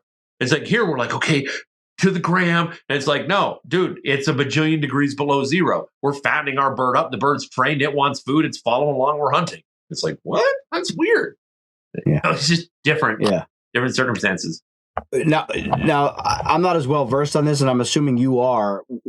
Where do you think it originated in Southeast Asia? Is that what they think? I think the most definable, anybody could have anytime. Like anybody, if you're going to go up, like if you're living in a hand-to-mouth kind of way of living, you definitely could have had people, we're going to climb a nest to get some eggs. Oh, they've already hatched. I'm going to take one of these home and mess around with it for a while and see. So you probably had that going around everywhere. I've normally heard that the Middle East is the most verifiable as far as how far back it went. And also kind of on the steppes of Central Asia. Because if you see a Staker falcon or a peregrine falcon kill something bigger than itself, big old ptarmigan or a big old bustard, you go up and you chase it off, and then you get the kill. And you do that often enough, and you realize, well, hey, wait a minute, man, I can train them to do that for me every day. So I think that's generally the consensus is that, but we're never going to know for sure. I know that's the part that annoys me. Mm-hmm. And part of it on agriculture too. Southeast Asia, it was allowed to be a novelty because they became so dependent on rice, and so almost had it easy with bamboo. You can make anything out of bamboo. You can make weapons. It's like in Asia is the only place in the world where we don't have good flint knapping, because the people who get there, they're like, oh, we could just we can make bows, we can make arrows, we can make spears, we can make fishing spears, we can make anything. You make a house out of bamboo. It's cut, it's razor sharp, it's fine. So they don't have super advanced flint knapping. Everywhere else in the world had to develop it. So bamboo gives you an edge too, and so that gives you opportunities to hunt in ways that. So that's why I think most of, especially tropical Asia, but most of Asia, I think falconry is kind of either novelty or kind of like you said, kind of like by a wealth type thing. Interesting. Now, another question for you, because it's right up your alley. There's no records of Native Americans in America and South America. I mean, you made a video, I think, about something with Harris hawks in South America. They found Harris hawks and aplamados. Yeah. Okay. So we do know that ancestral Puebloan tribes, and even into the 1900s, would get occasionally eagles, but very often fruginous hawks, and they would make jesses for them, and they would keep them above the Pueblo community, kind of like a blessing, and then it's kind of like a feather factory. The Aztec Empire, there are some burials that did have what looks like eagles that maybe did have some sort of jesses on that were buried in some burials. We don't have anything verified, but we do know when the Spanish came, they're like, oh, hey, Aztec Empire. And they had Harris hawks and they did have aplamados. And those aplamados were in good enough condition that they were brought back to Europe and made it throughout the courts of Europe. They call it Leith falcon. It's like, how on earth? The falconer is not normal. Even most Europeans weren't falconers by that time either. And so how are you going to have people on a boat bringing back? I mean, aplamados are finicky. You're bringing them back and having them in good enough condition to be flown throughout Europe on Hungarian partridge. It's like, that's nuts. So that really would suggest that there was some level of falconry happening in the New World that just didn't record it. I do know also all throughout the Amazon, tribes keep pets, and they'll keep harp eagles, they'll keep ornate hawk eagles, and they'll mess around with them. It's rudimentary falconry. They might have them chase the cane, big old cane rats on the edges of the village, just kind of messing around. So they'll do that. They're one of the outside of Southeast Asia. The Amazon has the biggest tribal where you're keeping a pet, which is okay. That's an interesting point, because again, Amazon, your resources, are limited, and they'll keep pet monkeys, and they'll keep pet possums, and keep pet hawks and eagles, and they just keep them as like weird pets. And these are people living in primitive thatched roof tribes, and they do that. So for whatever reason, it's not necessarily falconry, but yeah, we don't.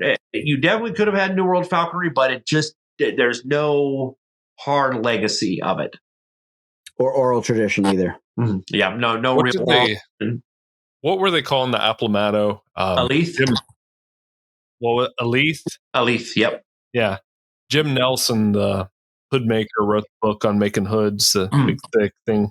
Mm-hmm. He has a lot of interest in that. I think he was instrumental in importing the aplamatos from Peru, right? Yeah. Yep. Because they said you can't have them because it's an endangered species. And they're like, well, do you recognize that you're saying they're endangered because you're saying, well, they're not endangered. They're a very common species, but in the United States, they're rare. So you're calling it an endangered species.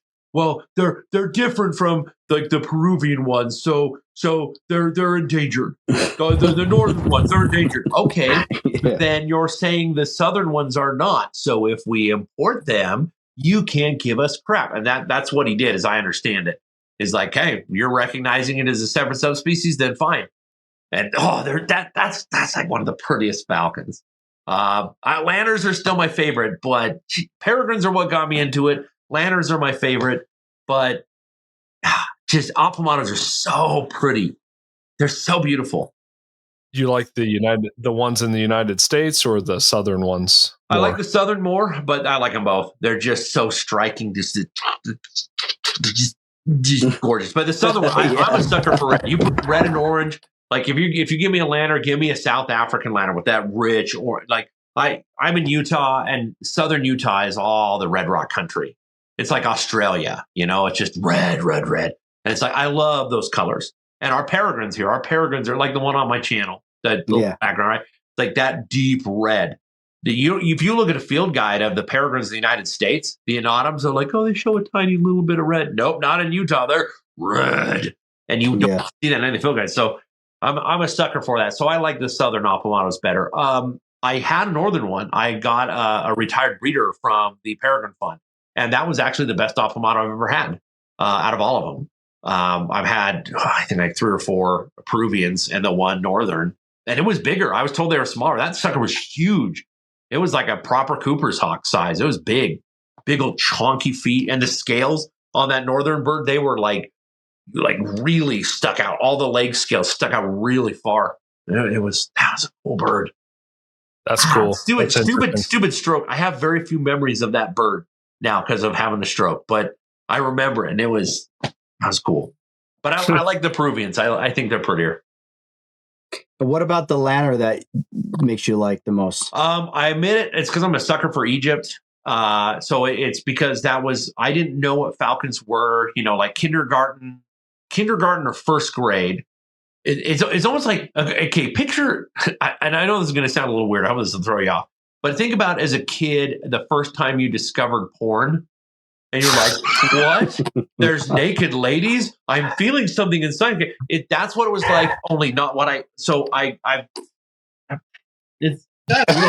porn. It's not porn. So there's this book called The Treasures of Tutankhamun. And my mom had it. I was a little kid. I woke up and I was just going through books and I found this, and it was like porn. It was like, what? Artistically, visually, just the math, the symmetry, the colors, everything about Egyptian art, it was an awakening. And I spent that whole night drawing and replicating all these images of lanner falcons from because King Tut, Tutankhamun, he's got Casey did that with the first penthouse he found too. Drawing and drawing the shapes of the circle. But they're just they're the quintessence. They're the most falcon of all falcons. I guess you could say a peregrine is, but arguably genetically a lanner falcon is the most falcon of all falcons. And they're not. What makes you? I'm sorry. What makes you say that? They're part of the hierofalcon clade. And so it's there's a new one that's added to this. So it's sakers, gyrfalcons, lanners, laggers, and the Australian black falcon. Okay. Which is weird because when I did that deep dive with the hobby video, I'm like, oh, those guys are the most ancestral of all of them. And read a lot of genetic studies saying that really the lanner falcon is kind of the most primitive, like that whatever all the other falcons came from, it was kind of like the lanner lineage. Like if you have a tree and that tree branches off, that main trunk is basically a lanner. I think laggers are ugly by comparison. Laggers, luggers, people love them. They're cool birds, but they're just like uncolorful lanners. they're just kind of muted. But they're just, it's like a peregrine with red on the head. And then some of them are super red on the chest. So, but what really does it for me is the Egyptian history. The fact that they captivated the attention. The ancient Egyptians, they had steppe eagles and tawny eagles. They had lots of different species of eagles. But for them, the most sacred bird was the falcon. And that was the title of the pharaoh. They didn't say pharaoh. They said the word translated to the falcon. That was the title of the pharaoh, was he's the falcon. So you wanted to associate yourself with the falcon, the god Horus, and a bunch of other Egyptian gods. And it just, whatever it was, if you get a rage for falcons and you really feel that falcon thing in you, there's something to it. It's kind of like cat lovers. And the ancient Egyptians felt that. I mean, they had temples where they just kept lanner falcons, and they'd there's something about them, and that Egyptian history. If you can outclass an eagle in your society, America would never do that.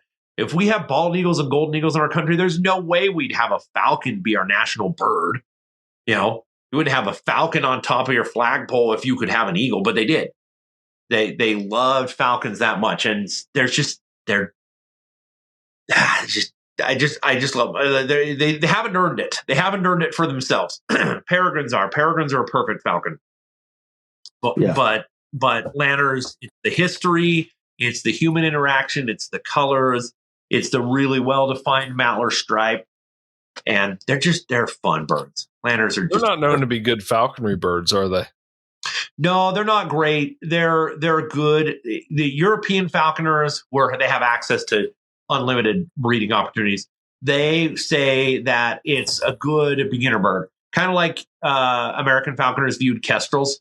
That's kind of how they viewed it. It was like, get a lanner falcon, fly it for a year, learn weight management, train it to stoop the lure, maybe have it chase sparrows, and then get a peregrine, upgrade. That's kind of the attitude. It's kind of viewed as a beginner bird. The South African folk, they have a great old time hunting with them, and they hunt francolins and guinea hens with them and do a great job.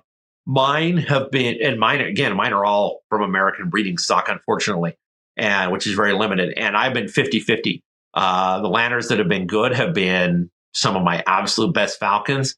And then half of them have just been crap where they never get it. It's like, why are you weird? I hood you and you're just like sitting there all weird. It's like you never get used to being hooded. You never weight management. It's like weight doesn't matter to you. You're just kind of like always, some of them are just wonky in the head. Do you think that has something to do with the lack of genetic diversity in the United States? Because good friend of ours, friend of the show, Tom Cullen, he breeds lanners and other, obviously a bunch of other different birds. Mm-hmm. And he complains all the time that there's no stock in the country for lanners. It's like dead. There's like nothing. Yep. Do you think that has something to do with the behavior that you're seeing? Yeah, and I think there's a lot. I think there's a lot of related birds who have interbred that maybe people didn't even know were super closely related. So I definitely think that has caused problems. It's made our jeers small. I mean, our jeers are tiny in America because in Europe, you're like, I don't need a permit in most countries to breed. So I'm going to hold back my biggest jeer, my biggest or prettiest jeer to breed, and I'll fly these ones. Well, here it's like, if you're a breeder and you're going to all that effort and you're actually going to waste time on a jeer, I'm going to fly the biggest and prettiest one, but I'm going to do these smaller ones to breed. So our jeers are tiny. I've had a couple of big proper jeers. The biggest jeer I ever had was 1/4 saker. And that one was like, and sakers are smaller than jeers, but that one was proper. That was proper jeer size. But every jeer I've ever had in America, they're laughable compared to like the jeers you get out of European breeding programs. Or even I had one jeer. It was a jeer saker, 7/8 jeer, whatever. And it was a gift. It was just a retired breeder. I played with it for a little while, and it wasn't terribly big. It wasn't very big. Yeah. So what's a proper jeer? They're like a red tail. Oh, wow. They're like an actual red tail. Some of the ones in Europe. I got a friend in Sweden, and she's got one that's just monstrous. And just some of these you see them, you're just like that looks like a little eagle. And that's what jeers should be. I've had jeers though that I've had in our breeding stock in America. Sometimes they get feathers in between their toes, and I've had a fair number of jeers with that. But all of our jeers too, they all have really short tarsi. So short, you do the narrowest jess on earth, and you don't even have room for a bell so you have to like clip your transmitter onto the jess instead of the instead of around the leg because their tarsi are so short. Is that normal or is that not normal? It's normal in America. I've never seen anything but that in America. But I'm not sure foreign or if that's just weird genetics. But gyrs are fun. Everybody should fly a gyro at least once. You live in the proper climate. Yeah. Say that again. Gyr falcon and goshawk, that's where it's at. Yeah. Ben, you're interested in a bunch of oddball, weird birds of prey. Is that safe to say? Are there some birds out there that you think have some falconry potential that haven't been tapped into? Yeah. In the neotropics, here in the New World, there's so many. You go through the books and you start reading online. And it's like, oh, geez, there's so much. And some people they haven't posted online, but sometimes you'll find out, oh, somebody did have one of these and did stuff with, like the collared forest, any of the forest falcons. I want to fly. I want to work with a laughing falcon, but it wouldn't be a good hunter. But I want one. My dream would be to be living in a home and have a laughing falcon and a kookaburra that every morning, just like that. That would just annoying my neighbors. Any of your forest falcons in the New World, any of your New World hawk eagles would just be dynamite on anything. The Buteo gallus genus, I've studied for years, and I still have never gotten my own black hawk. That some people have done stuff with. I know people have hunted great black hawks and had great success on them. I want a common black hawk, and every time things fall through, I think Utah is the only state where we can do it. And that's the one I fought for. I was like, hey, they're not an endangered species. And in Utah, they're here. And they're not listed on our sensitive species list because you guys are dumb enough and didn't realize that we even had them here. We got a bunch of them. So I can have them, right? And then they're like, well, we're going to have an actual list. I'm like, put it on the list. And you put rough legs too. And they did. And so I think Utah is the only state in the United States, I believe, that you can legally take a black hawk from the wild. And that's what I want to do. They have a lot of potential. They're kind of ponderous normally the way they hunt, but if you see them in fast action, they've got some zip. And that's one that I think is very underrepresented in falconry. People messed around with them down in Latin America, but I don't think anyone's properly hunted with them.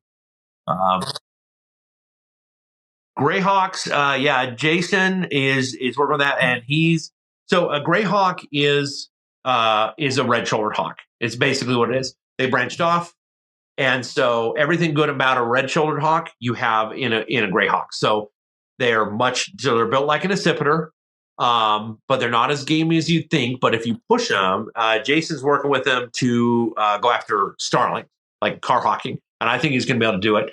He had some limitations that came up unexpectedly, so he didn't make the connection. But that bird's cool. I would love to fly a greyhawk. I think they'd be good. But I think at the end of the day, I think it's basically just you take a picture of a red-shouldered, look at the tail, look at the front, and just make the picture black and white on your phone, and you're like, oh yeah, that's what a greyhawk is. It's just a pigmentless. They came from the same line. Matt Mullenix says that oddly he's done broadwings and red shoulders, and he said broadwings are way better. He's hunted birds with them, and you wouldn't expect that. So I think Buteos. I had one friend who passed away, and another friend who still does use roadside hawks, and they hunt birds with them. And it's like I think there's a lot of potential with buzzards and buzzard-like birds that we don't even try. We don't even think because we just think of, oh, you're just sitting on a perch, but they can be trained to go after and pursue birds. Bicolored hawk, those are really fun. A lot of people have flown those. That'll be fun. It'll be fun to do a harpy. If you're like Ben Woodruff, you get one bird for the rest of your life to hunt. I would probably say a wedge-tailed eagle or a golden eagle Harris hawk hybrid. If you're like, that's your one bird you get to work with for the rest of your life, probably one of those. No. They breed them in Canada. There's a falconer up there who's bred them, and they're a lot smaller than you think. But I'm like, that's like a perfect bird. That'd be great. They're way more nimble and longer legged, and they just look like a really cool bird. They breed them in Europe too, but there's somebody in Quebec who's bred some of them, and that'd be a fun bird. I mean, I'd love to do an ornate hawk eagle. That would be fun to actually properly hunt, but a wedge-tailed eagle, they're ridiculous tail and a partly bald head, depending on what region they're from. I mean, they're all the way down in Tasmania too. They're barely up into Papua New Guinea, all of Australia, and then they're in Tasmania. The biggest ones are in Tasmania. Probably eating primates, they're huge, or not primates, marsupials. Yep. Yeah. Yep. Eating wallabies. Can you imagine that? Can you imagine go car hawking with a wedge-tailed eagle and go after a gray kangaroo? Little random marsupials in Australia. It's a shame they can't do falconry there. Yeah. They're working on it. I'm talking to some guys, and certain areas are putting it under, because they'll let them do right now. Rehabbers are in some states allowed to hunt with their rehab birds in prepping them to go back to the wild. But it's like, dude, you've got so many rabbits overrunning the place that are non-native. It's all political over there, I think, right? Same thing with Hawaii, right? Yep. Yeah. But it would be fun to do. I've got a friend over there who's training a black falcon right now and flying it. I got another friend who's doing wedge-tailed eagles and soar hawking them. And I'm trying to cozy up the best I can to all the falconers, the people working with wildlife over there. So I want to go over there and I could live over there. Red Rock Desert, and just marsupial. And there's so many birds. I just got an Australian field guide, and there's like quadruple the number of birds there as here. And so many weird, cool birds. Can you imagine having cockatoos just eating on your lawn? It's like, they're just eating the grass, or like a flock of cockatoos. Okay. Wow. People feed kookaburras off their banister. They'll just come and they're like, here, I'll leave chicken out for you. And they come every morning. Yeah, you can't. I had a kookaburra once, and now you have to have a permit. He's getting a phone call. Is that back on? I have. We were just saying, tell Jason to stop calling you during the show. I have Jason's goshawk out in my mute right now. Oh, yeah? Yeah, he's moving back to Utah, and he just doesn't have the space and the time, and he was going to sell it. And I said, you're not selling that thing to anybody else but me. I'm taking that thing. So Did you do it? She's outside. She's gorgeous. She's the calmest goshawk I've ever seen in my life. To the point where I almost think there's something wrong with her. I'm like, does she always act like this? He's like, yeah, she's pretty. Like, I'm talking, Ben, I take her out of the airport, put her in the weathering area, put her on a block, put a water bowl next to it, dump a bucket of water in there. My son starts running around throwing stuff, and she jumps off the perch, jumps in the water, starts taking a bath, drinking water. Nice. I'm like, is this bird about to die right now? Like, why is this bird acting so calm? And he's like, no, she's a calm bird. I said, if this is how she normally is and she's not dying, this is incredible. I've never seen anything like it. She's got all that calm. aggression out, grabbing strange children. No, that's all a lie, and I'll put that to rest now. That was just a fluke situation. Let's just say it right now. The bird, the kid had a washcloth that was like with red stripes on it. And was running around with it, flinging it around. The bird went and tried to take it from her. And instead of dropping the washcloth and running away, she puts it over her head to cover her head and starts running through the yard with the bird trying to take the washcloth from her. Yeah. How dare a kid run around and play in their yard with the red? Quiet, Aaron. There's birds to be flown. Everybody goes inside when the birds be flown. I had my first Cooper's hawk. I had it tuned into red. And, red lures, and just, I used to, take an empty Coke bottle and would go catch it and lose it, catch it, lose it. And then one day I had it at an art show outside, and I had my bird perch weathering, and she was doing good. And some politician was giving out red balloons with his slogan on it. So I'm looking over here, and all of a sudden, red balloon, bam, pop, wah! Next kid, bam, pop, wah! And I'm like, quit bringing these food. It's just every one of the bird would jump over the hat. I'm like, okay, I got to put the bird away. Yeah. Yeah, it's just yeah. I mean, like if I got my bird, yeah. If my son, like my North American, tried to grab. My wife said it attacked her and my son. I took them on a hunt early season while we're entering.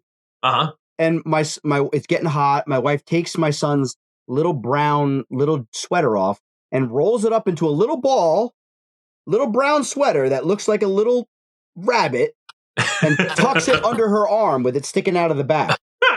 Bird comes down, tries to take it from her, and she's screaming and she's attacking me. I'm like, she's trying to take the sweater. Hello. And I'm like, my wife's convinced that the bird attacked her. She hates that bird. I'm like, you had a little sweater rolled up into the size of a rabbit and you put it under your arm like you were trying to hide it from her, and she saw you and she's like, give me that.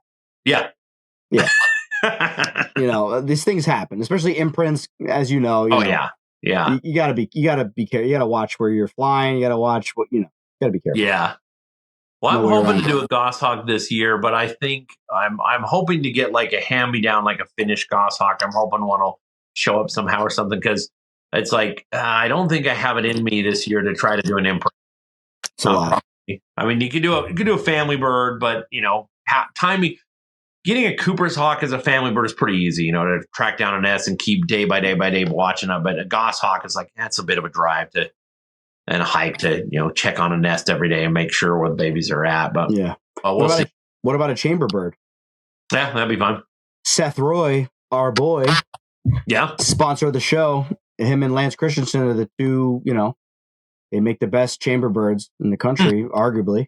Mm-hmm. They have it down to a science, the way they transfer the birds and they move stuff around, and there's an art to it. Yeah, it's a whole process, and the price reflects that. But I think if your name is Ben Woodruff, I think you could probably maybe get a deal. Maybe get a deal. I think. Well, I have to talk to him. I'm talking to him. Doesn't give a shit. Are you crazy? No, he will. I'll talk to him. But that's doing it right. You got to do your timing right. I mean, you don't have to do your timing right, but it's like so much work otherwise, and it's just anything other than a falcon. Well, even an imprint falcon is just noisy. Other than that, right, fine. But any other raptor, if you can avoid doing an imprint, it's advisable. You can make an imprint exactly what you want it to be, but it's just so much work. It's so intense. Yeah, I love it. Yeah. It's my favorite. Yep. Building them in, shaping them in. Oh, yeah. I'll be doing it this year. I dread it. Yeah. Yeah. But it's good payoff too. I mean, we're suckers for punishment. It's falconers, You get what you put into it. That's for sure. That is the truth. That is 100% true. So Ben, how many? I know this is like kind of a stupid question, but like, how many birds have you flown? If you had to guess, had interacted with, in your possession, flown? Hundreds, because hundreds. Because I've done falconry, I've done wildlife rehab, I've done wildlife education, and I've also done where I'll take in like from other rehabbers is like, okay, you take in, here's a hard bird that it's going to be difficult to get it back up into the wild when you get it up and going and that kind of thing. So I've had hundreds over there. I've been doing it since the 80s. Like since I was a kid, because like I said, I was unknowingly doing it illegally for several years too. So, but any opportunity, and some of those opportunities are going to be short. Maybe you have a bird you're only working with for a rehab to get back in the wild for a few weeks. But still, it adds up over time. Yeah. And, some of them are really special and some of them you're like, oh yeah, that happened. Huh? It kind of blends in. So on paper, there's the falconry, but with the education rehab, it adds up fast. It's a lot. Yeah, it's a lot. But it's like, I want to experience all that I can. I want to understand it, even if it's not a good species. Like harriers or northern harriers are not the best falconry birds, but I'm glad that I've worked with them a few times. And it's like, okay, I have some perspective and I can tell you the best hood is a Cooper's hawk hood. You wouldn't think that, where their heads look so big, that is big old owl heads. I'm gonna try to do. I'm starting to do some of these videos on my channel where you're kind of like going out to the desert and exploring ruins or going on a hike somewhere and teaching stuff. And I just started a separate channel too. It's called Desert Lore. I just started a couple days ago. That'll just be that.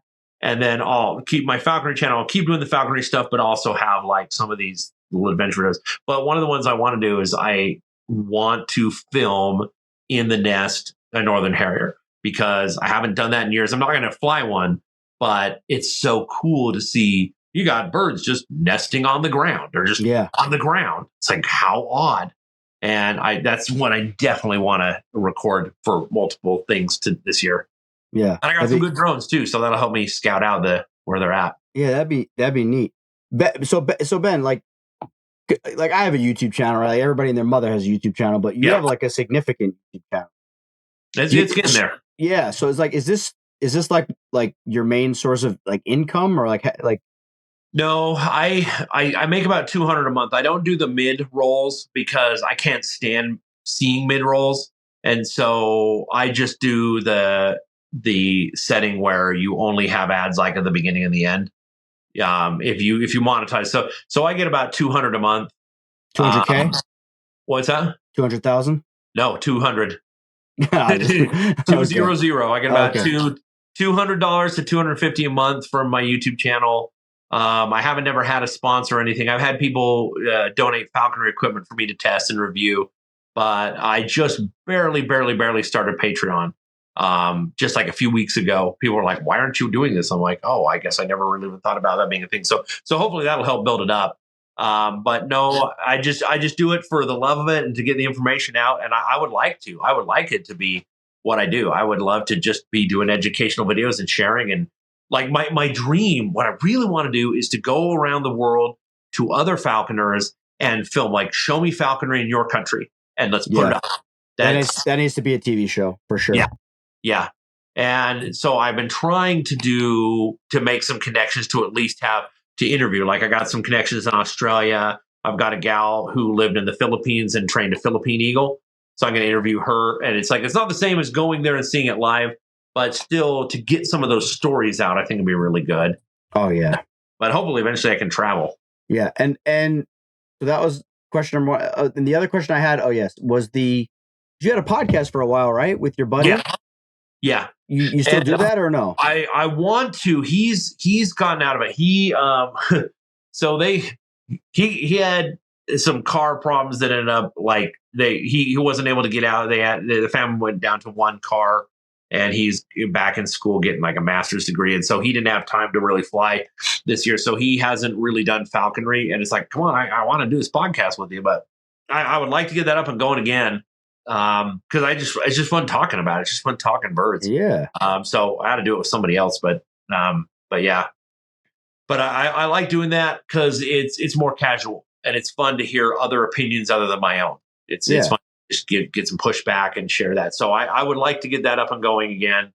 But yeah, he just kind of got too busy with other things and isn't really doing falconry now. I'm like, you don't have to be doing. You could never do falconry again, and you could still weigh in with your life experience. Right. Yeah. You can still share. Doesn't matter if you're not actively flying a bird. You still can talk falconry with people. But he's been kind of too busy. But hopefully, I mean, we can put some pressure on him and see if we can get it going again. Yeah, we can put some pressure on him. Yeah, I used to enjoy those. Those are some fun, some interviews you had and conversations, and it was good. Yeah, it was good. I remember the one you did with Jason. That's how I found out about it. I think you had Jason on there, so I tuned in for that, and that was fun. Yeah, Jason's a cool guy. He loves. He's also one who likes to try new things. He wants to experience, and he's kind of like-minded in that way. And that's why my hat's off to him on the Greyhawk thing. I was like, that is so cool. I'm so happy he did that and pushed through and got it and had it. It's awesome. Yeah, and he climbed the nest himself. Mm-hmm. Which is crazy. I'm like, it's it was a sketchy climb too, I think you said. Yeah. That's, and hopefully I can do the Greyhawk thing at some point. I'm planning on in a couple weeks going down to southern Utah and checking the one nest I used to have. But it used to be, the nest was kind of along a river, and it was in an area where it's between the public land is right on the edge. Is this a public land of the river, or is this private land? The fence is on the other side. So technically you're on the riverside. And so the 1 year it didn't work out. And then the next year when I went back, a bunch of bird watchers had found the nest and let the guy know about it. And so it's like the nearest ranch. And it's like, okay, well now have to kind of go and explain, hey, I want to potentially take a bird from this property that you're all fancy about. But that's annoying. Yeah. Very frustrating. Man, Ben, is there anything else we can cover with you? I'm trying to. We can always. There's a lot of things we can go over, but I mean, we're getting a long video. You can always have me back too and talk about anything else. I think we'd love to have you back for sure. But I did love to. I did have one question. You don't have to answer it, and we can cut it out of the show. But I heard like years ago, like when you first had the channel up and running, people were like calling like not when I say people, I mean who, other falconers, like trying to get you in trouble for stuff. Like, what was that all about? There was so I had a couple instances where people were, I don't know if they were like mad at me or jealous about things, but there was one. I'm trying to remember, like, again with the brain stuff. I had one lady. There was one lady in the government who she was randomly out to get me. I had said it's something like that I had trained a certain number of species, and she's like, well, I know you haven't because I have your records. I'm like, you don't have all my records. You don't have my rehab stuff, my wildlife education stuff. You know what I've done behind the scenes and stuff. And she was trying to go after me in that way. I had one time where there's a falconer. Okay. So, I was asked to do a video for this, I think it was called Earth School or World School. And they had me do a video on lure training birds. And because it was going to all these kids around the world, I did it as a private video. Like I wasn't monetized at the time or anything. And I just put it out there, and I had clips that I had taken from all different things from around the internet because it was a private video. It was for this class. But then later on, that went public when all my videos, when I switched everything to public, and I didn't think anything of it. And this one falconer kept writing. He was smearing my name, and he's like, "Arr," and I didn't even see these emails because it went to my junk folder. And so then I, when I talked to him, I'm like, hey, I'm so sorry. I didn't realize this, I took the video down. I'm like, hey, I wasn't trying to just take your stuff and do that. I'm trying to think of what else. I know I've had a lot of haters here and there, where people just kind of get mad about things. Yeah. I heard somebody was telling me, I don't know if, I don't think it was Jason either. It was like years and years and years ago. It was like something how like you were just doing one of your regular videos, but you were holding a bird in the video, or you had footage of another person holding the bird, and like the bird was somebody else's bird, and they tried to like turn you in because the bird was in your video, and like it was making it seem like you were in possession of it when you clearly weren't, and they tried to like try you for, I don't know, dude. I don't remember that, but again, I might have just forgotten because again, I've lost a lot of from the whole stupid stroke thing. But I try to be always on the up and up with things, and that one was like there was that one video. There was a California falconer, and I have mad respect for him. But there was one where it was, and I found out like he was through, and I'm not in these circles, so I didn't even know. But he was trashing me, and he was sending messages. You use my video, you use me, that's on me, and that's probably what it was. I bet I know who it is. Yeah. And it's like, oh, and I apologize to him. And I'm like, hey, I'm really sorry. This video was not originally meant for or used at all for public consumption.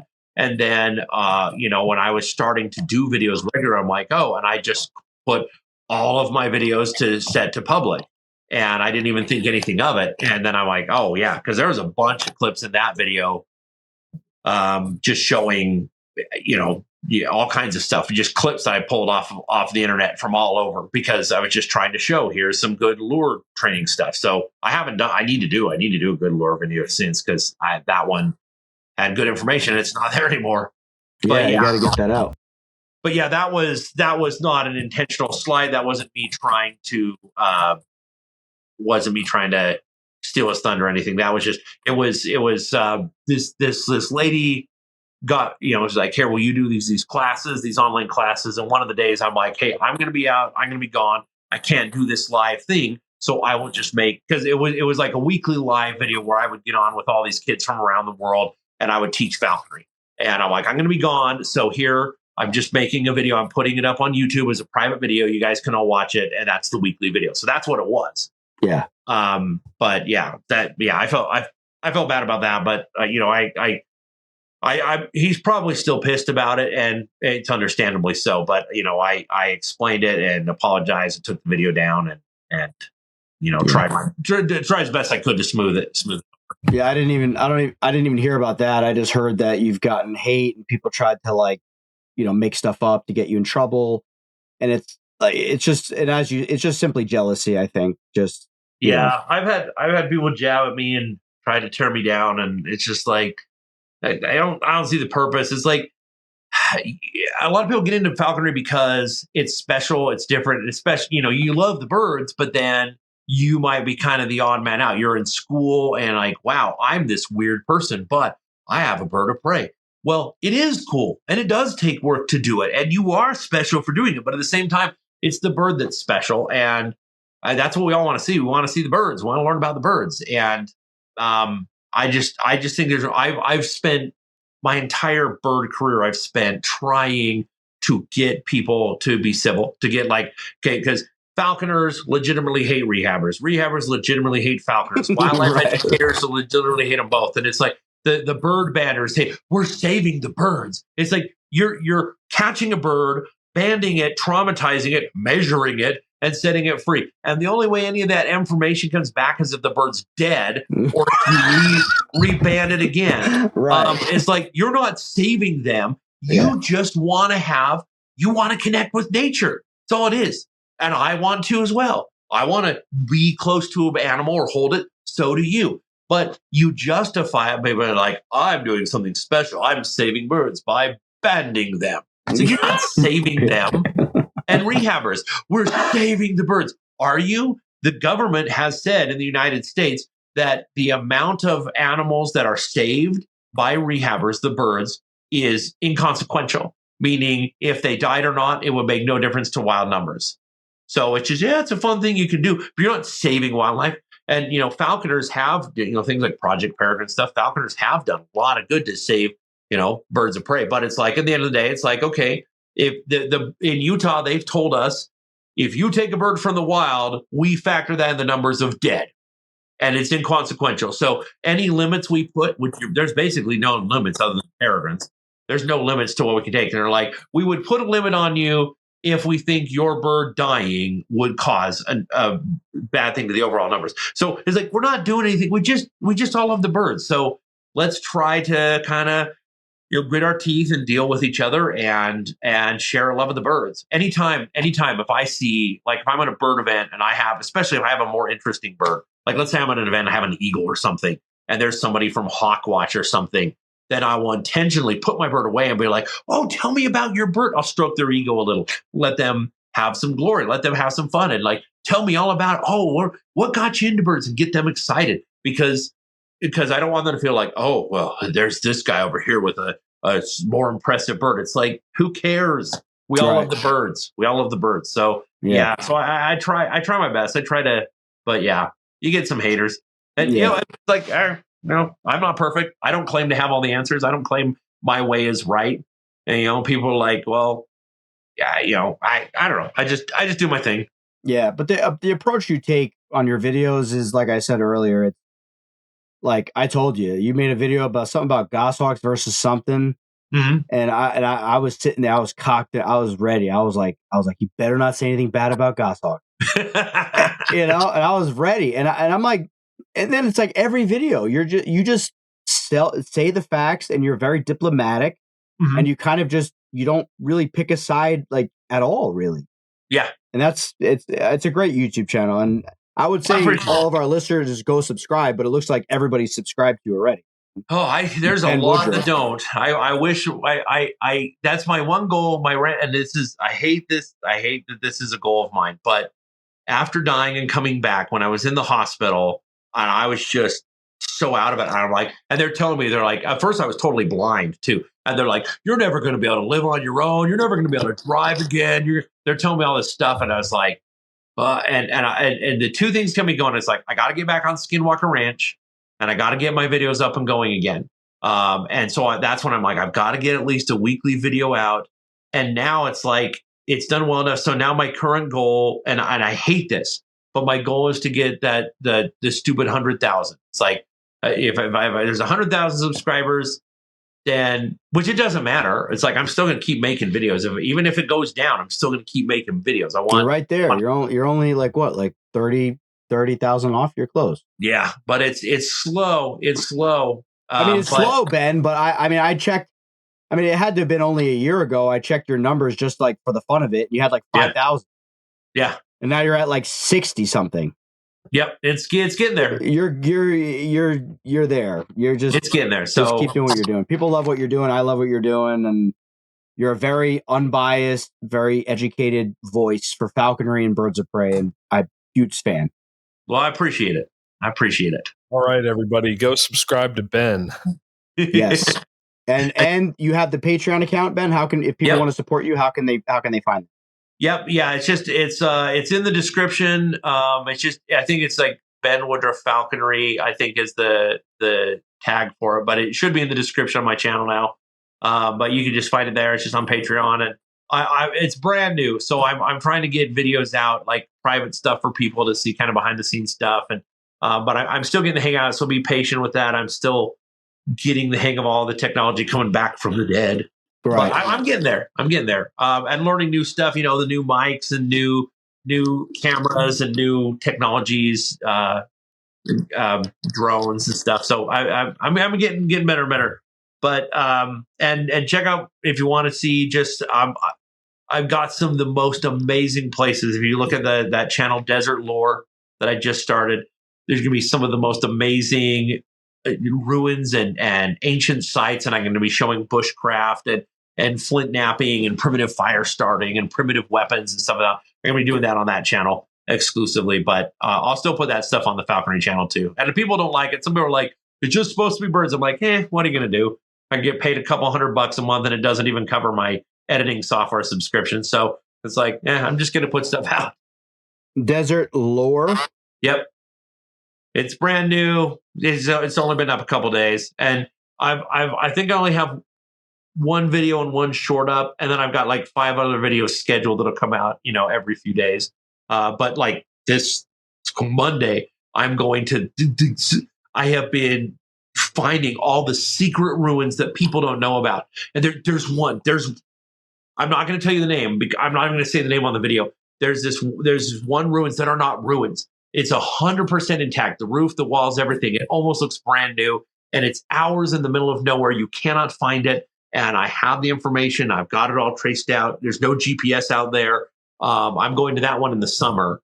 And it's flawless. It's perfect. There's nothing is off on it. But I'm going to some on Monday that are, some of these ruins here in Utah are nuts. They're thousands of years old, and people don't know about them. We hear about the big ones like Mesa Verde. People everywhere hears Mesa Verde, but there's all these hidden ones that don't have names, and you find out, you get to know where they are, and it's like, I'm going to go check them out. Share. That's neat. But I'll keep doing birds too. Hopefully I can round up a goshawk. But if not, I'll keep flying what I got. I got this old Harris hawk I inherited that's doing good. But I would just really like to get a new bird. That's just a new bird, because I've got everything else I got right now is hand-me-downs. Yeah, it's nice to have a fresh bird, man. Hand-me-downs are rough. Yep. Yeah, they're always a challenge. For sure. Well, Ben, we can't thank you enough for your time, and we're so happy to have you on the show, and we really absolutely appreciate it. And have me out anytime. I'd love to talk and chat, and we can tell more stories and talk goshawks. Yes. Great. I think we'll do that for sure. Thank you. Okay.